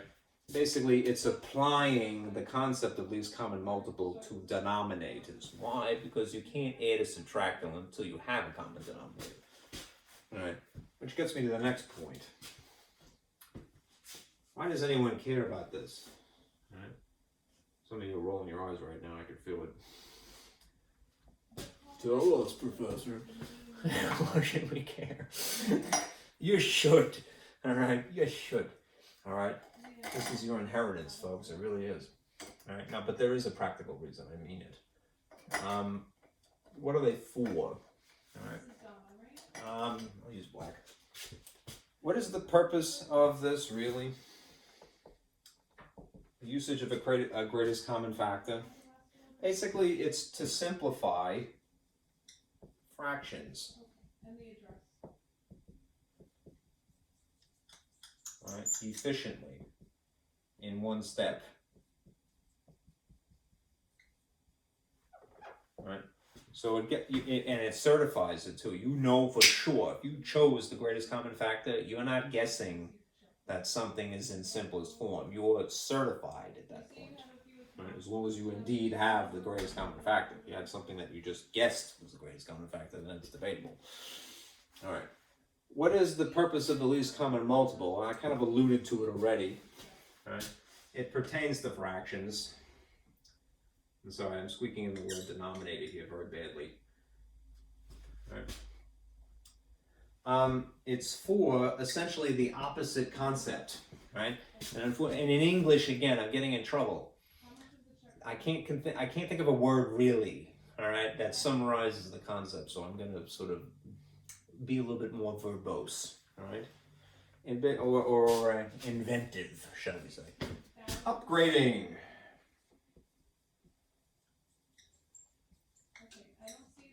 Upgrading fractions. All right. Essentially, these are opposite concepts.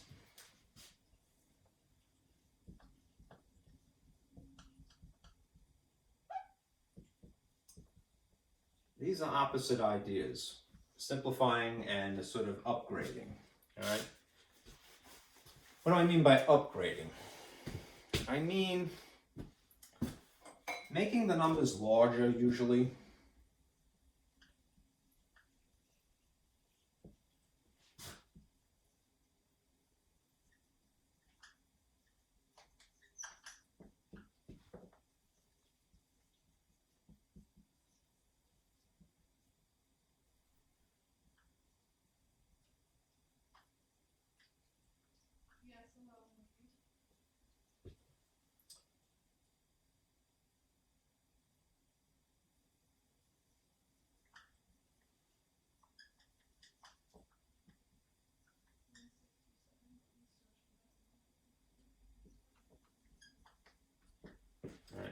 So if you think about it this way, simplifying is making things smaller. It's expressing the same overall quantity of a fraction using smaller numbers. Why? Because smaller makes things easier. All right? But in order to add or subtract fractions, you must do this. Right? They have to have a common denominator.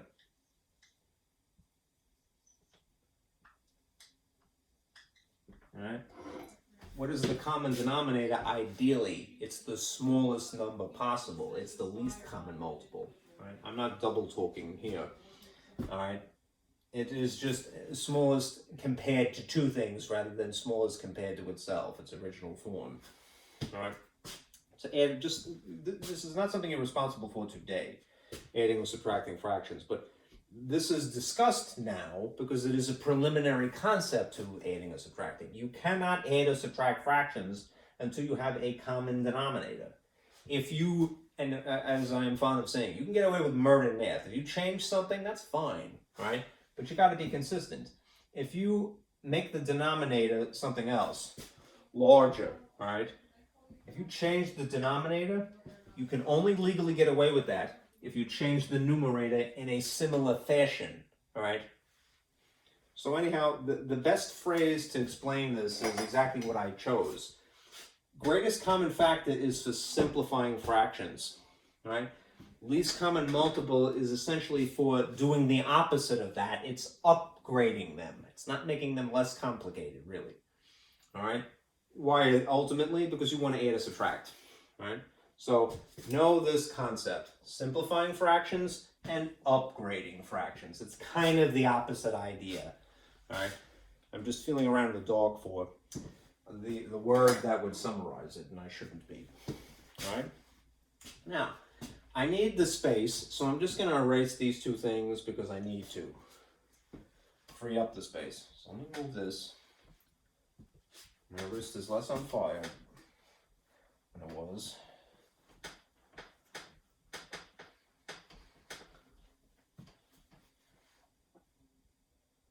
Okay, now this warrants an explanation of, well, what are factors, because that's alluded to here, and multiples, because people think, they often assume, especially little kids, right?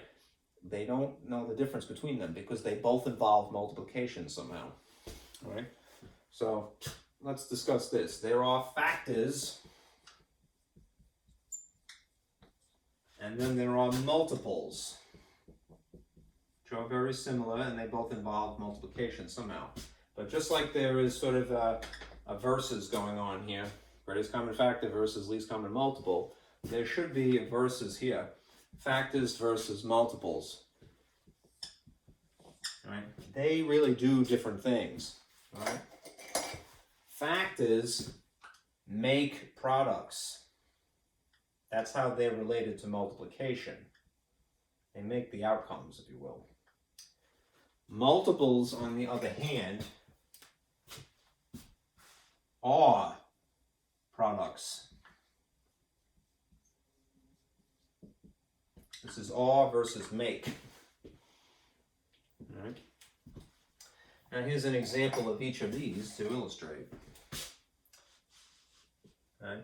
I am going to list the factors of 12. And over here, just right next to it, I'm going to list multiples of the same number, of 12. All right. Factors of 12 would be what? Let's do it in pairs because that's probably a better strategy. All right.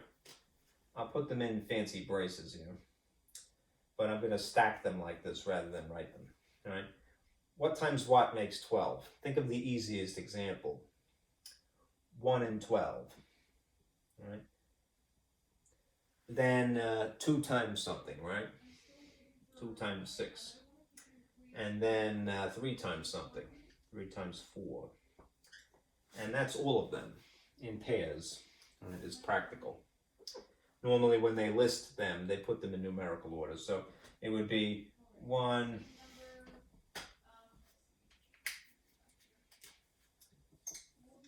1, 2, 3, 4, 6, 12, if I listed them.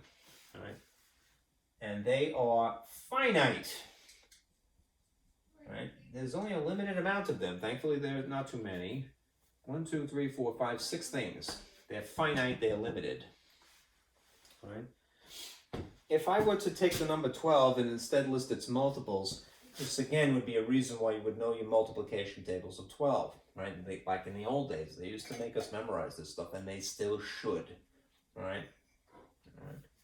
All right. Here are the multiples of 12. In this case, it would be more practical for me to write it out more or less horizontally. So it would be, what is the first multiple of 12? You could think of it as either counting by 12s, or you just remember the solutions, the products of 12. 12 times 1 is 12. 12 times 2, 24. 12 times 3, 36. All right. All right. 48, 60, 72, 84, 96. And the problem is that it actually goes on forever, right? 120, all right, 132, all right, 144. And I'm going to put ellipses now because that's the issue with them, all right? I really should put commas just to distinguish one from another.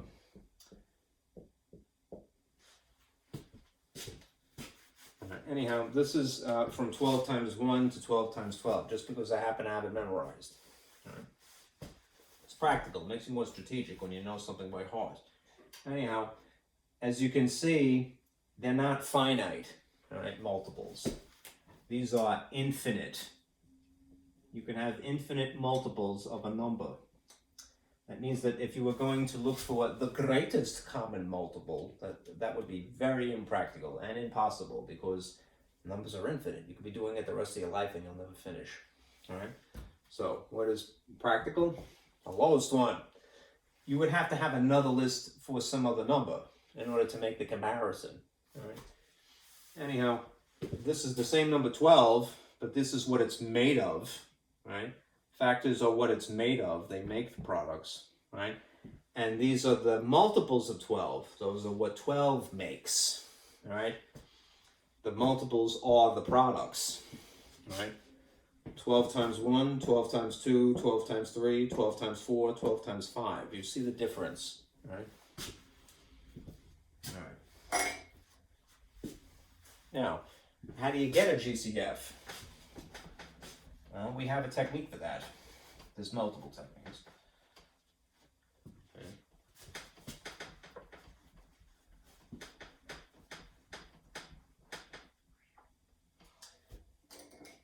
Here's a little small sort of diagram here.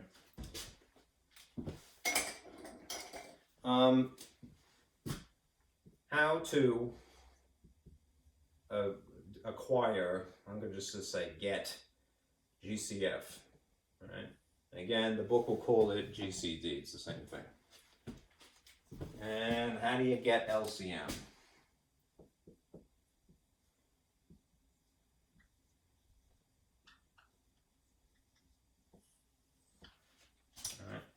All right.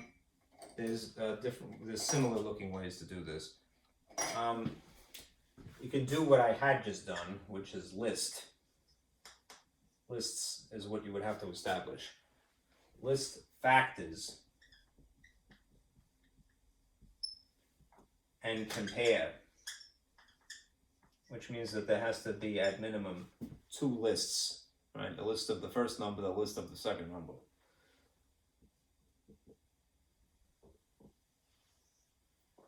Right, that's the more brute force way of doing it. In this case, you would do this a similar thing. It's just a different concept. List multiples and compare.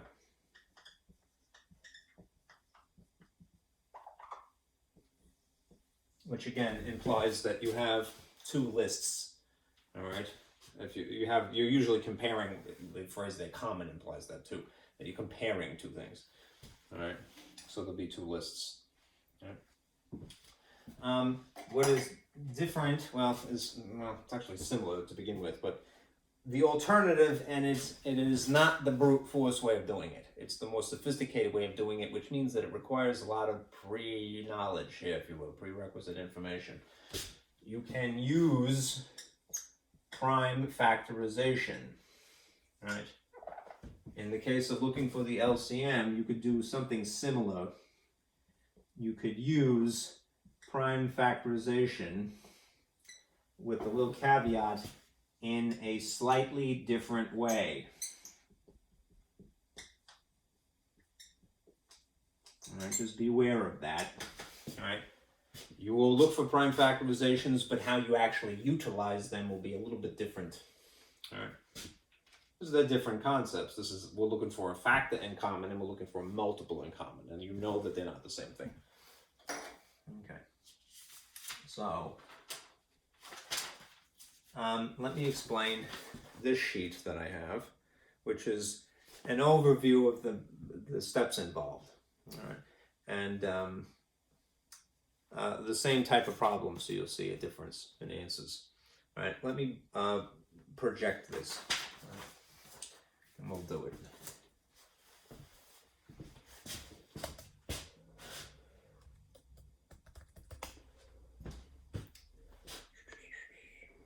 Get rid of that.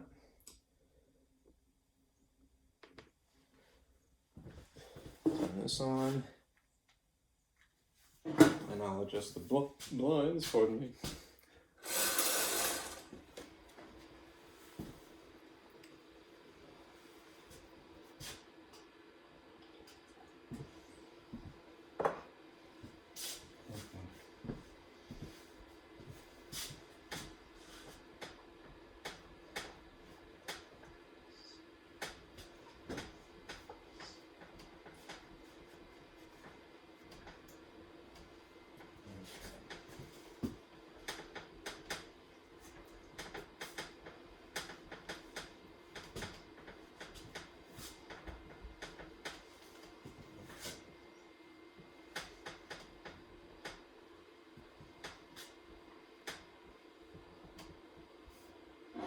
I probably should turn the light off, so I'm going to do that.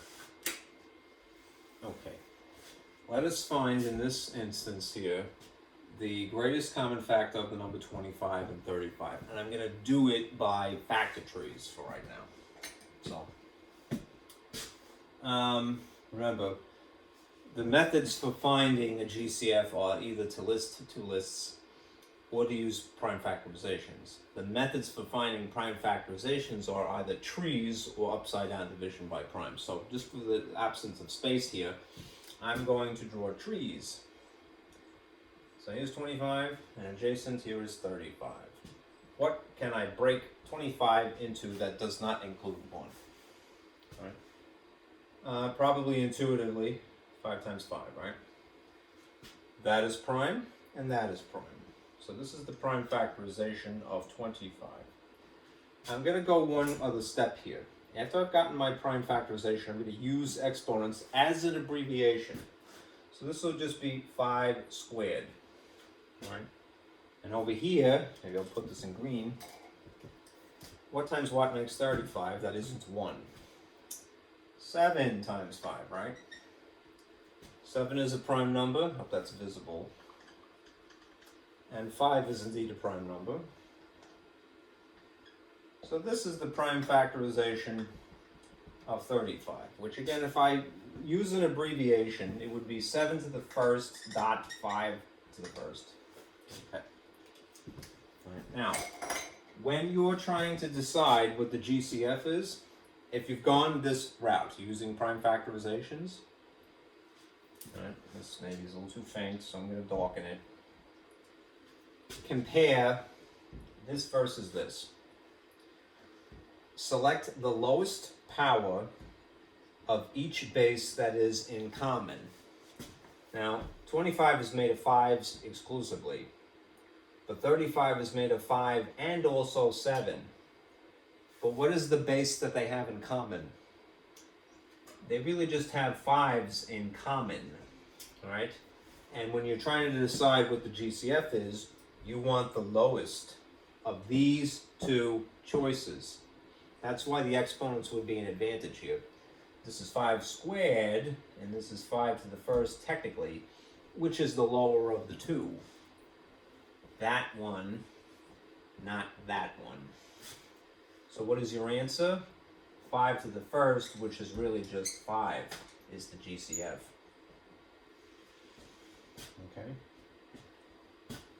If you had any additional things, you would multiply them back together to get out of having an exponent. Right. Now I'm going to do the same thing over here. And you've already seen the factor trees, right? We have 25, and I'll get out of the way in a second, I swear. This is 5 times 5, and this is 7 times 5, and this is 5 squared, therefore. And this is 7 to the first, and this is 5 to the first. This is where it deviates. Yeah, I used abbreviations, right? But watch this. And this is very intricate. You're going to select the highest power of each base rather than the bases in common. You want each unique thing, each unique base. That's what you want. And you want, ironically, perhaps the highest power. So you have basically two distinct bases that are unique. You have 5 and you have 7, right? In the case of 7, there's nothing to compare it to, but you're going to include it because you want each base. So I'm going to definitely use 7 to the first, right? I'm taking that for sure, all right?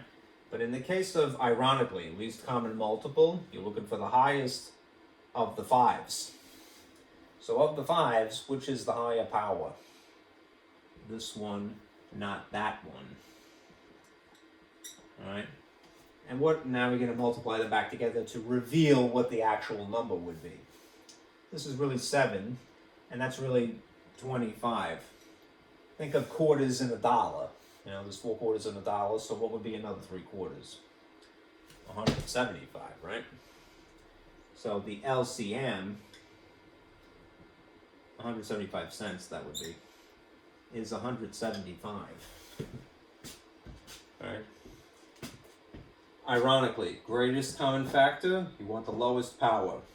Ironically, perhaps least common multiple, you want the highest power. GCF, you want what is in common exclusively. LCM, you want each unique base. You only make comparisons between the things that are in common. And you opt for the larger power. Anyhow, you might say, well, why bother with this crap? I could just list out 25 and I could list out 35, and that's true, right? But the less familiar, the less warm and fuzzy that you feel about the numbers that are being discussed here, the more arduous a task that becomes. So be aware at least that you have options, right? If you count it by 25s, that's not too hard, right? 25, 50, 75, 100, 125, 150, 175, right? That's not too hard because of the familiarity of the number 25, at least in the United States, because we have 25-cent coin, you know? But, right, counting by 35s is a little bit more of a chore, right? And how do you know when to stop anyway? 35 times 2 would be 70, times 3 would be 105, right? Times 4 would be 140. And it's only when you get to this far, the fifth one, that you would end up with 175, and you'd see that's the match. So what I'm getting at is that it's quite a little bit of ways down the pike before you actually get to the common multiple. That is the least common multiple. It's a pretty big number, right? Anyhow, be aware, right? Now, let me show you one more problem, and I'll use the upside down division by primes method. Let me turn this back here.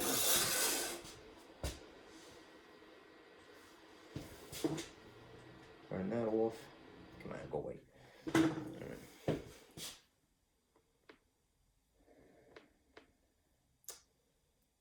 All right.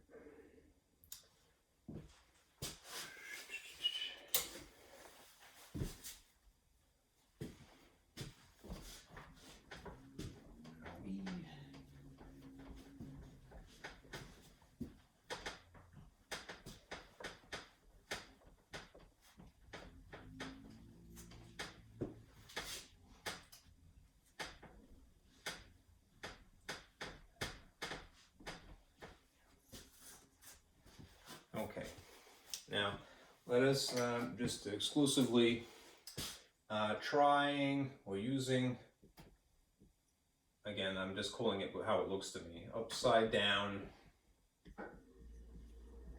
division by primes. I wish there was a word to summarize that because it sounds so, it lacks elegance to say it the way that I am. Right? We'll do the same problem looking for 2 different things. So let me put a little divider here again, and we'll continue. All right, we're going to use we're going to be using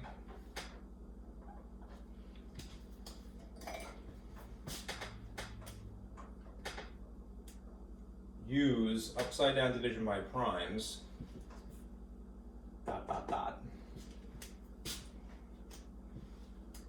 to find GCF. In this case, to find LCM. All right. But let's do something a little bit more tricky. All right. The numbers won't be too big, but will be 3 things that you're comparing rather than 2 things.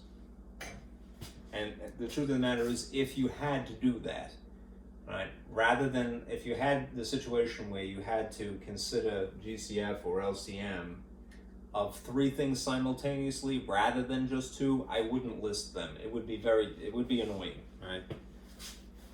So here's the numbers: 8, 10, and 15. And I'll do the same figures here, looking for this other thing. Right, you're going to notice immediately that there's going to be a difference between the 2 methods, slight. All right.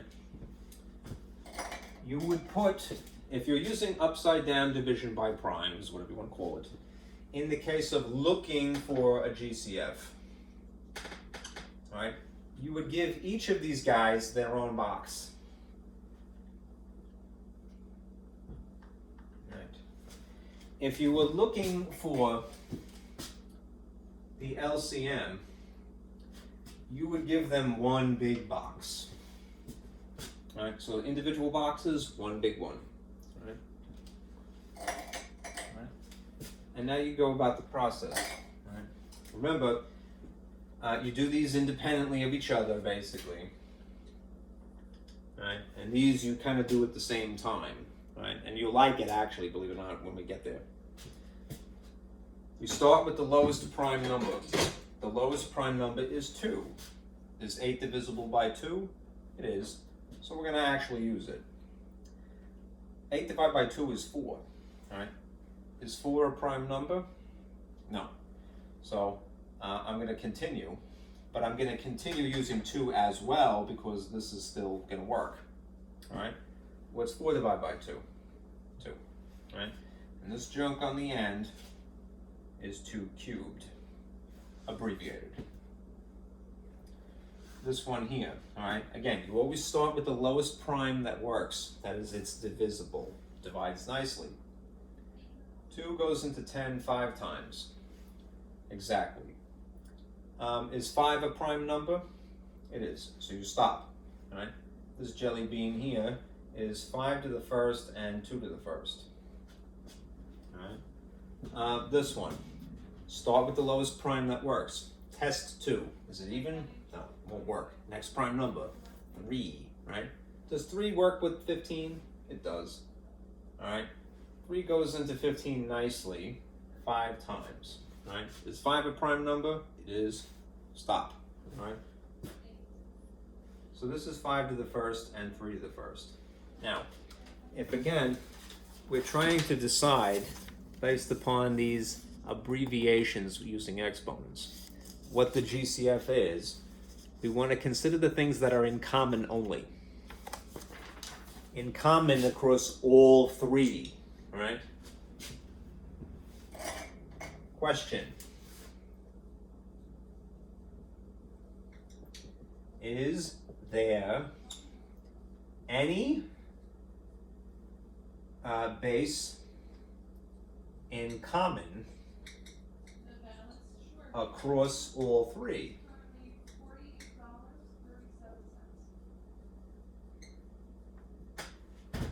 This is 2. This is 5 and 2, so they have 2 in common. But this is 5 and this is 3. So do they have 2 in common across all 3 things? They don't, right? If you consider the 5s, these 2 things have in common, but that not also. If you consider the 3, that's the only thing that involves the 3.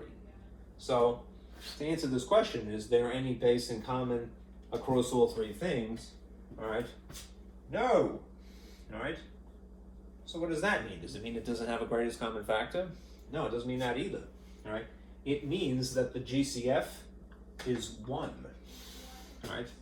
Because although 1 is not a prime number technically, it is a factor. So, and it just so happens that in this particular case, that is the only thing that they would have in common. This would have to be times 1, times 1, times 1 in theory. All right, so GCF equals 1. All right, weird, right? That's why I mention it. All right, because that will be the one weird thing that you have to look out for when it doesn't work. Okay. Over here, you have a little bit of a trickier situation because you're doing 3 things simultaneously. So I'm going to write a little scribble to help you along here. All right. Again, we are still doing the same thing. You start with the lowest prime that is divisible. Right?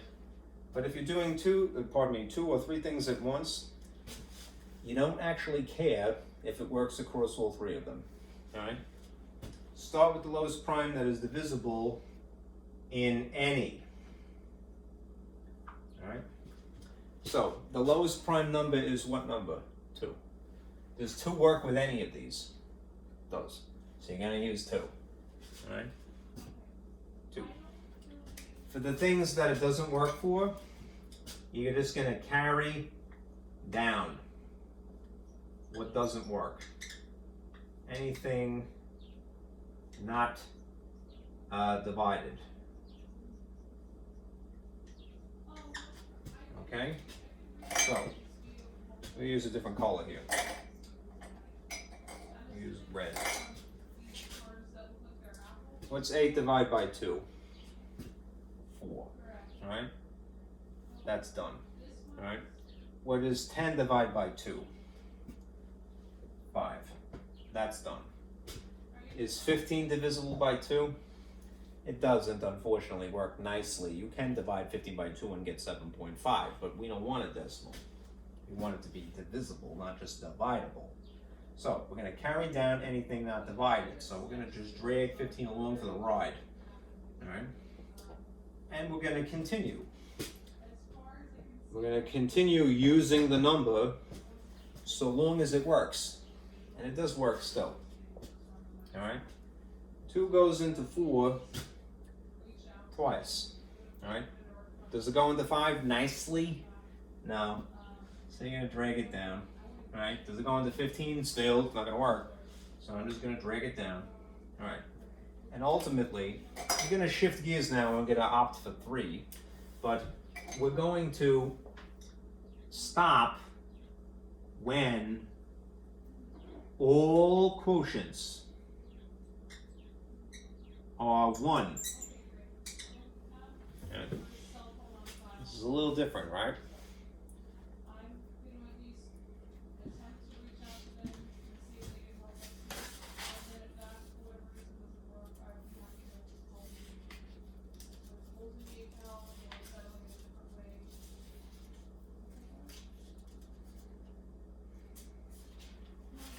Okay. So 2 no longer works. Alright, so we've exhausted the use of 2. Alright, what is the next prime number? 3, right? Does 3 work with any of these? Works with 15 at least. So we're not going to jump the gun and go right for 5. We have to resist the temptation. We're going to use 3 at this point. Alright. Oh wait, you know what? I'm jumping my own gun here. Alright. Because technically in this case, I could use 2 one more time. Alright? 2 goes into itself 1 time. Alright? 2 doesn't go into this, so I'm going to drag it down. It's 5. 2 goes into 15, 15. Alright? Stays 15. Okay, so we have established one of these as a quotient of 1. We're going to keep going until they're all 1s. Alright, now I'm taking my own advice. I'm going to go, alright, next one is, next prime is 3. Alright? Alright, and you're really just focusing on these guys here. Alright? 3 doesn't work with this, we're just going to go down. All right, 3 doesn't go with this, we're just going to bring it down. The 3 goes into 15 5 times. All right, 3 is now exhausted. All right. Next prime number is in fact 5. All right, so here's 5. All right, 5 we already don't have to worry about 1, it's just going to continue along. All right, 5 goes into itself though one time, getting there. 5 goes into the last 5, 1. We're going to stop when all the quotients are 1, and now they all are. All right, and in this case of looking for an LCM, this junk on the end here, all right, is in fact the least common multiple. All right, so what would it be? 2 to the third. I'll put it up here because I'm running out of space. This would be 2 to the third, all right, times 3 to the first, times 5 to the first, all right, which makes it what? 8 times 3 is 24. 24 times 5 is 20, carry the 2, is 120. The LCM is 120. Now, if you wanted to, you wouldn't have to go this way, right? I'll show you how to do it with factor trees, just for argument's sake. Same problem, you already know what the answer is. Because it's a little unfamiliar, granted, right? It might take some getting used to, but we have always an option, right? Now, not always, but often is the case in math. There's more than one way to do things. So, if I went this route, if I went factor tree route to accomplish the same thing, right?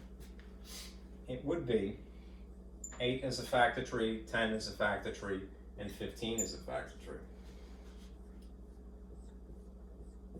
All right, and what would I get? I would get 2 times 4, and 4 would not be prime, so it would be 2 times 2. And what would I get here? I would get 2 cubed. Okay. And here, maybe I'll use a different color. All right. 10 would be 5 and 2, both of which are prime, but just to write them using abbreviations, would be 5 to the first and 2 to the first. All right. And then there's 15, which would be 5 times 3, which again, to be consistent, would be 5 to the first and 3 to the first. Okay. Now remember, when you have the prime factorizations as 3 autonomous things, rather than one thing, in which case you're just multiplying these things in the end here. All right, you want the highest of each unique base, not based. Okay. Take the highest power of each unique base. Ironically, you're not looking for the common base. Okay, now that means we're going to start in numerical order here. We have to choose between 2 to the third and 2 to the first, which is the highest one. 2 to the third. So I'm going to go with this, not that. All right. Next one. Of the 5s, they're identical. So choose one or the other, right? Just not both. So we're going to choose this one, maybe, not that one, which is 5 to the first, right? And then amongst the 3s, there's only one example of a 3 anyhow, all right? So we're going to have to take that because it's one of the unique bases. So we have 3 here, all right? So look what you end up with. 2 cubed, 3, there's one of them, 5, there's one of them. So any which way that you arrange them, this is all kind of botchkaloop here, all right, out of whack. It's 8 times 5 is 40, all right? 40 times 3 is still 120. There's more than one way to do this, okay? All right, those are the interesting examples, and I'll leave it at that. Okay, I'll put this away. All right. Now, just to remind you, all right, for homework, you know, all right, do my lab, section 5.1, and whatever the prerequisite is for the chapter. Right. So the number theory prerequisite is chapter 5 prerequisite. Comes with it. Okay? All right. Thank you guys for sticking with me. All right. I'll see you again on the Thursday. Okay?